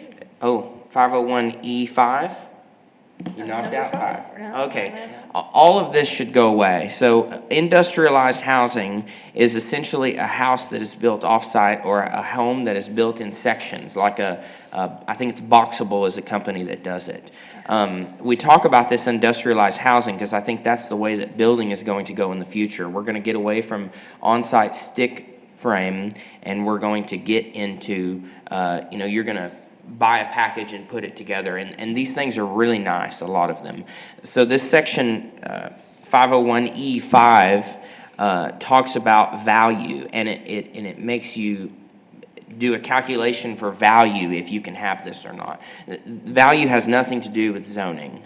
This should be 100% taken away because I could build a prefab home right next door to your home, and the only difference is the walls are already built and you'd never know it. You should not have a restriction about any sort of value, in my opinion. Yeah, I'll let y'all have some comments while I make sure I said everything. Shane, with you being on the committee, I think that you've summarized a lot of maybe some unclarities for other people and even for the Planning Commission itself. Does anyone have any questions, thoughts? Anything? We have. Yeah, my other comment is every time that this has come up on the agenda, it's been at the very end. When it was brought to city council, it was at the end of a data center conversation that lasted 6 hours. Here, it's after a data center conversation that lasts a long time. These changes are 100 times more important than any of that data center stuff we were talking about. And I feel like we have not had enough public comment on it. Now, I have been very well informed because I've been on these committees, so I would make a decision, but I do agree with what Karen said. This is a lot of change, and it is very important. We have not changed this in decades. I think that part of all this change is to try and get some relief, try and get some affordable housing. And I think that with the city's comprehensive plan amendment, I think that, it would be really good to put some of these in place, get some of these infill lots developed, maybe get a couple of new neighborhoods, and then in the process of looking at that comprehensive plan, thank you. Then we can look back and say, wow, that was a really terrible idea. We need to redo this again. So this is something that I think that the city and everybody will relook at in the next 12 or 18 months. But we're really just trying to get some help here for some of those weird shaped lots and small things. And I will say, staff has brought this up to numerous contractors and builders that have come into the office for permits. We have made it known, hey, what do you like? What are you struggling with?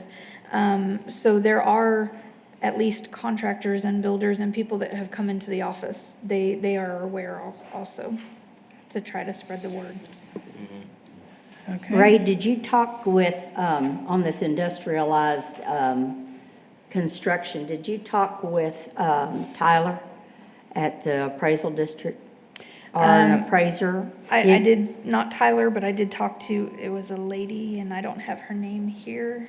I don't Is she an remember her name. appraiser? Yes. And she said that they wouldn't think anything different? Correct. For valuing? Correct.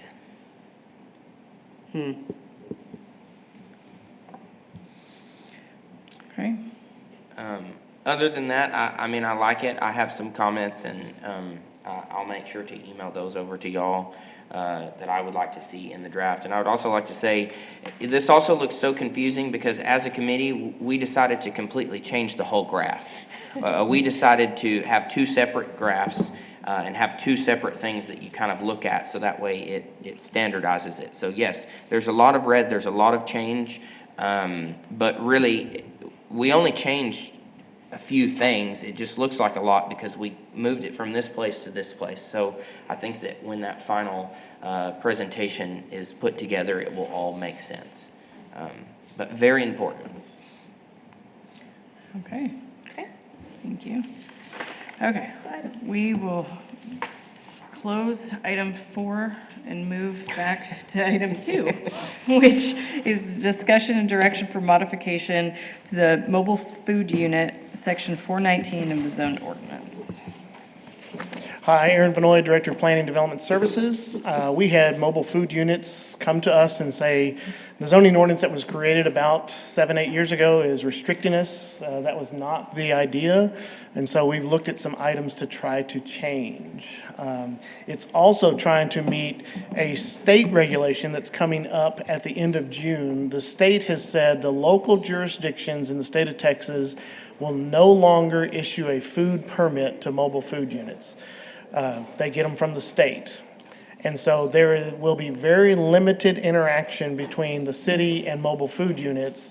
And having a lot of these extra regulations, we're trying to simplify them and maybe remove some, because we're not going to be able to do a whole lot unless there's a complaint on the weekend, in which we won't respond until the next week, and then they have 30 days to resolve it, and they're probably already gone by then. So one of the things, the biggest thing, is residential allowances.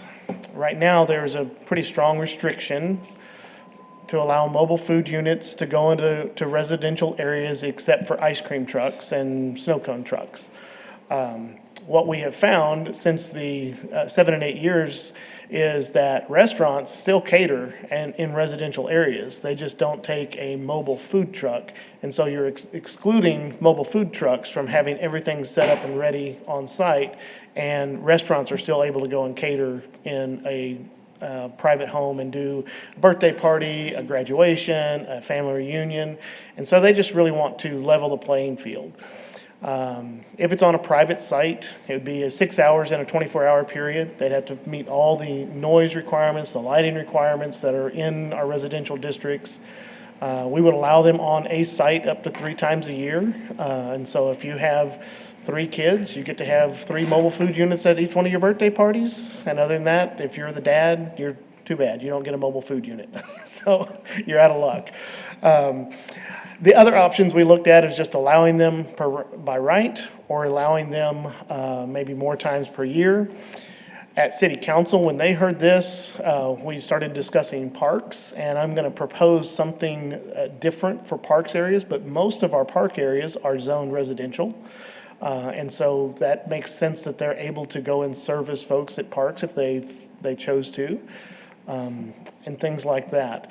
And so really it's just allowing them some access to the residential areas. And so I'm going to stop right here to see if y'all have any questions on the residential area, because almost everything else is commercial and food park related, but I know residential is a big deal, and so I just wanted to stop right here and let y'all think about, well, what are these impacts to residential?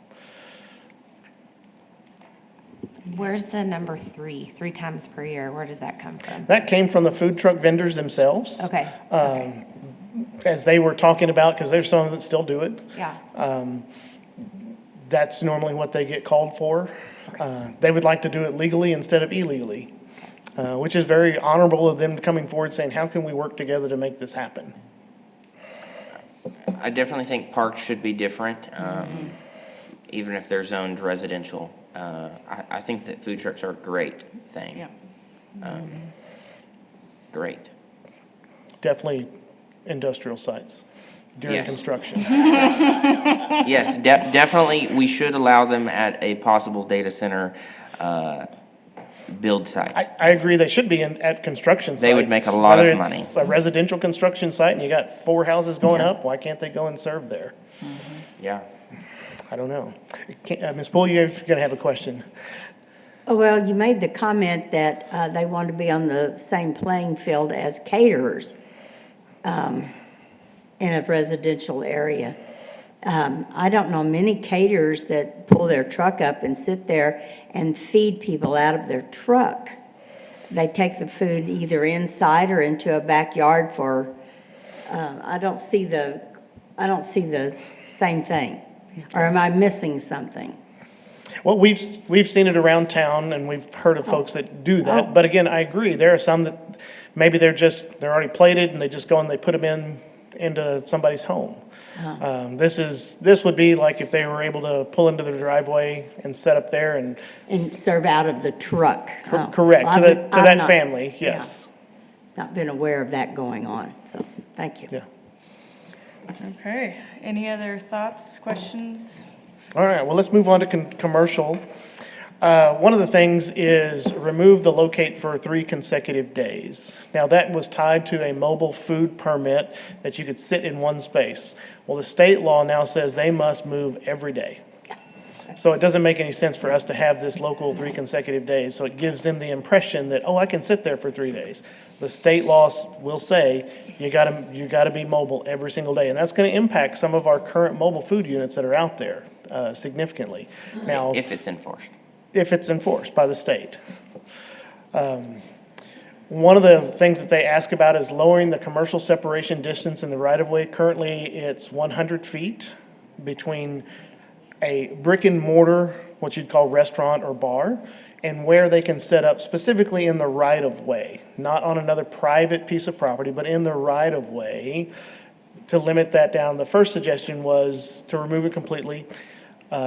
We heard back from even the downtown association said, let's go to 50. And then we even heard at city council, well, let's go to 75. So maybe we're not quite ready for that. And so if I'm restaurant Aaron's Burgers and right here, and Mr. Reed goes and puts his mobile food unit right in front, I think that's unfair, because they're just using the public's right-of-way to sell their burgers. Now, if he bought the property beside me and set up shop, I think that would be allowed. I mean, that's 2 businesses competing as opposed to using the public right-of-way. My burgers are better than Reed's, so I don't have to worry about it. So that's kind of where that comes to it. So even allowed on the private property adjacent to an established food unit, meeting development standards. You know, they can't just, it's just dirt, and let's just, all right, it's dirt. No, if you're gonna go by brick and mortar, let's have some development standards. They're probably gonna be required of restaurants. restroom. You know, there's some things that you have to still do. The other thing that we heard back even from schools is to allow them on schools. Right now, our ordinance prohibits them. It says you can't go on schools. Well, let's allow them with written consent. If you do go on the right of way, let's have some separation distance a little bit so that when kids are walking down, then you can have a little bit. The distance came to be 50 foot in the right of way. That could be higher or lower if y'all have a suggestion. City council didn't at the time, but it's just something there. And then within our zoning ordinance, in the historic district and the other design districts, River Corridor, Cultural District, and Downtown District, we have a clause in each one of them that says if you're there for basically a temporary event, 3 days or less, you must get administrative approval for being there as a mobile food unit. I would like to strike that because the idea of those areas are the design of the physical structures and the permanency of those structures. If you're here for 3 days for beers, brews, and barbecue, you don't need to go to the design folks to say, can I sit up there? You're a mobile food unit, you're gonna be there, you're gonna be gone. We don't need to have that language in there. We've had it in there for about 8 years, and we've had maybe 1 or 2 mobile food units come to us the entire time. And so I don't like making ordinances that we can't enforce. And they're probably doing it all the time. Nobody's complaining, but, you know, we still have this quandary when we drive down the street. Oh, wait, I see, you know, Reed's Burgers over there. Do I want to go and tell on him or not? And so we're trying to level the playing field again for those. You don't want to get a burger and then tell on him. I'll try it first and see what it's like, yes. So those are the things in the commercial areas that we're looking at changing. I think the most challenging one is maybe that 75 foot in the right of way.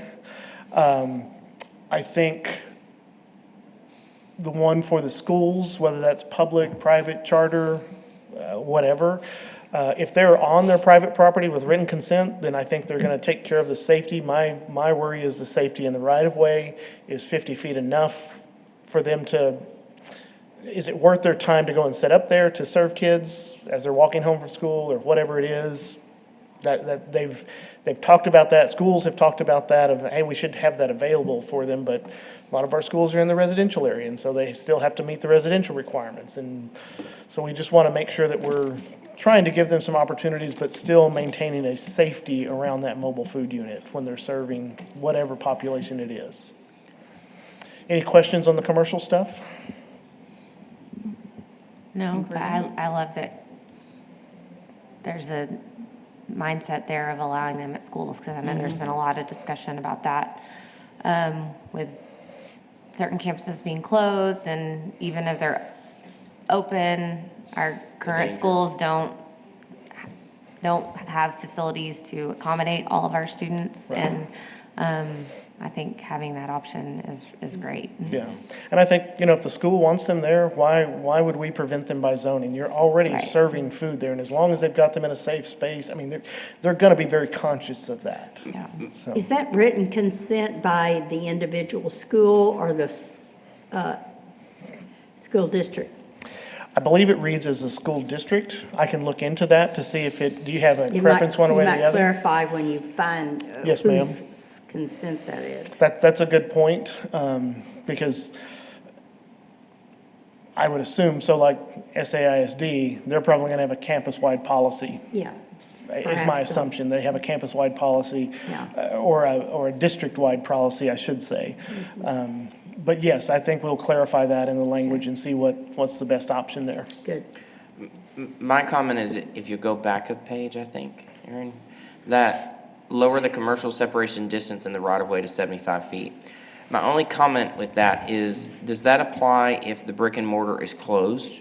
Like, what if you are, you know, downtown late at night, after hours, and also, you know, a bar, you know, that's a restaurant, right?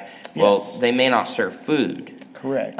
So, you know, that food truck, it would be a great partnership for for the food truck to sit outside of the bar where the bar doesn't serve food. So maybe there could be some sort of thing where, I don't, maybe we look at if it's after hours, it's different, or if the brick and mortar that they're closer to gives a written consent to say, hey, you know, we would love Billy Bob's Burgers to sit out in front of, you know, Right. AB Bar. Yeah. I think we should look at those two. We did kind of consider some of that because we do know we do have some of those operating.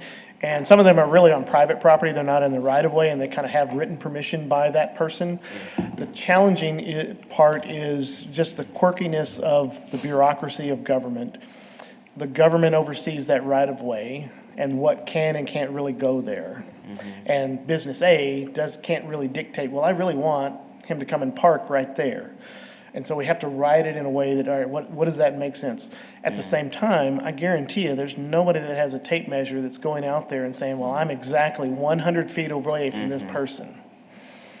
Again, we also look, do we have any complaints? We don't really have complaints. And I think it's because most of them set up after the traditional restaurants are closed. They're serving a different customer. We are in talks of creating a food truck park downtown, potentially on a public-private partnership, and maybe that helps some of the things. But I agree, it's hard to write that ordinance to where, all right, what's the specific rule? Where can I really be? And so allowing them with written permission on the private property makes sense. The right-of-way becomes tricky because some food trucks fit, some don't. Can they sit up on the sidewalks? It's challenging. All right. Anything else on commercial before I move to the food truck park section? Okay. So food truck parks, we do not have a section in our ordinance that addresses food truck parks. We've had a number of folks that have come to us saying, well, what are the rules and regulations? Because they look at all the other cities and they have them. We don't. And so this is our food truck data center rules and regulations. But we want to create reasonable requirements for food truck parks in our community, allow them as a primary use in those zoning districts, neighborhood commercial, general commercial, heavy commercial, light manufacturing. It should also probably just say heavy commercial also. It doesn't say they're allowed by right in the residential districts, and we kind of go back to that residential area of, are they on private property? Are they in the right of way, and where can they be? So they're designed where this is a food truck park, can be there all the time. Food trucks can be mobile and go into residential areas, but not a food truck park all the time. Allowed as mixed use and adjacent to other permanent retail establishments. One of the requirements would be an on-site manager if you're a food truck park, to have restrooms. If they meet the TABC requirements and are in the proper zoning, which Ray may have to help me and Austin may have to help me, I think is CN, CG, and probably CGCH. They're able to sell alcohol in those areas because of the retail sales component. And lots of food truck parks do that around the state. We don't have one currently doing that. Provide parking outside of the central business district. And I kind of laugh because I put CBD right under the alcohol thing, and I think, well, are people going to think something else? But no, that's the central business district because we don't require parking there, but in other parts of town, we should require parking. They comply with the noise, signage, and lighting. They comply, and that should be with and not wit, the floodplain developments. And so we need a food truck here. Yeah, we do need a food truck in the food plain, yes. But if there's floodplain development requirements, we don't want them sitting in a floodplain that's going to cause them damage and cause other challenges. And then they just have the regular site development plan requirements. Says give us their site, where are they putting their parking, how are they going to move trucks in and out, are they going to be an on-site commissary, which means that's where other food trucks would dump their wastewater. They might do food prep in a building or something like that, and they could do different versions. And with that is what we're working towards. I've been working with the food truck group as well as downtown San Angelo and a couple of others that own some commercial areas around to how can we work with our food trucks to allow them in some sites, but it still meet the state requirements that says these guys may not even come to you because they could come to us from Ballinger and they don't have to check in with the city at all. And so as long as we have, all right, well, here's our rules, they're posted, please comply, then we think we'll do okay. How do you determine the parking, how many parking spots are needed in the food truck parks? It's usually our zoning ordinance in 511 says a minimum of 2, but then we take in account, are they doing outside seating and tables? And I think it's 1 per 4 seats, is that right? Does that sound familiar? 1 per 5, okay. So a family of 5, we just need 1 parking space. So don't invite all your friends, just share your vehicles together. But parking that is a challenge, because that is that capital cost that most food trucks have a challenge with doing, because they've got an idea, they know how to make food really well, they've got a mobile unit, and now they're trying to, all right, well, if I did a food truck park, how do I do that? How do I start becoming a brick and mortar building that continues to contribute to the community? And so those are the things that they're trying to do incrementally over time is step that up. And so sometimes we would say, well, they need 10 spaces, but they only got room for 6. That might be okay. But then the downside is, well, you're either going to have people parking on the street around a food truck park, or they're not going to be able to serve as many customers because they can't get to them. But we do know one thing about food trucks is predictability. Where is food truck A going to be today for lunch? I love them. I want to go see them at lunch. I know every Tuesday they're going to be here at this place. I want to go there.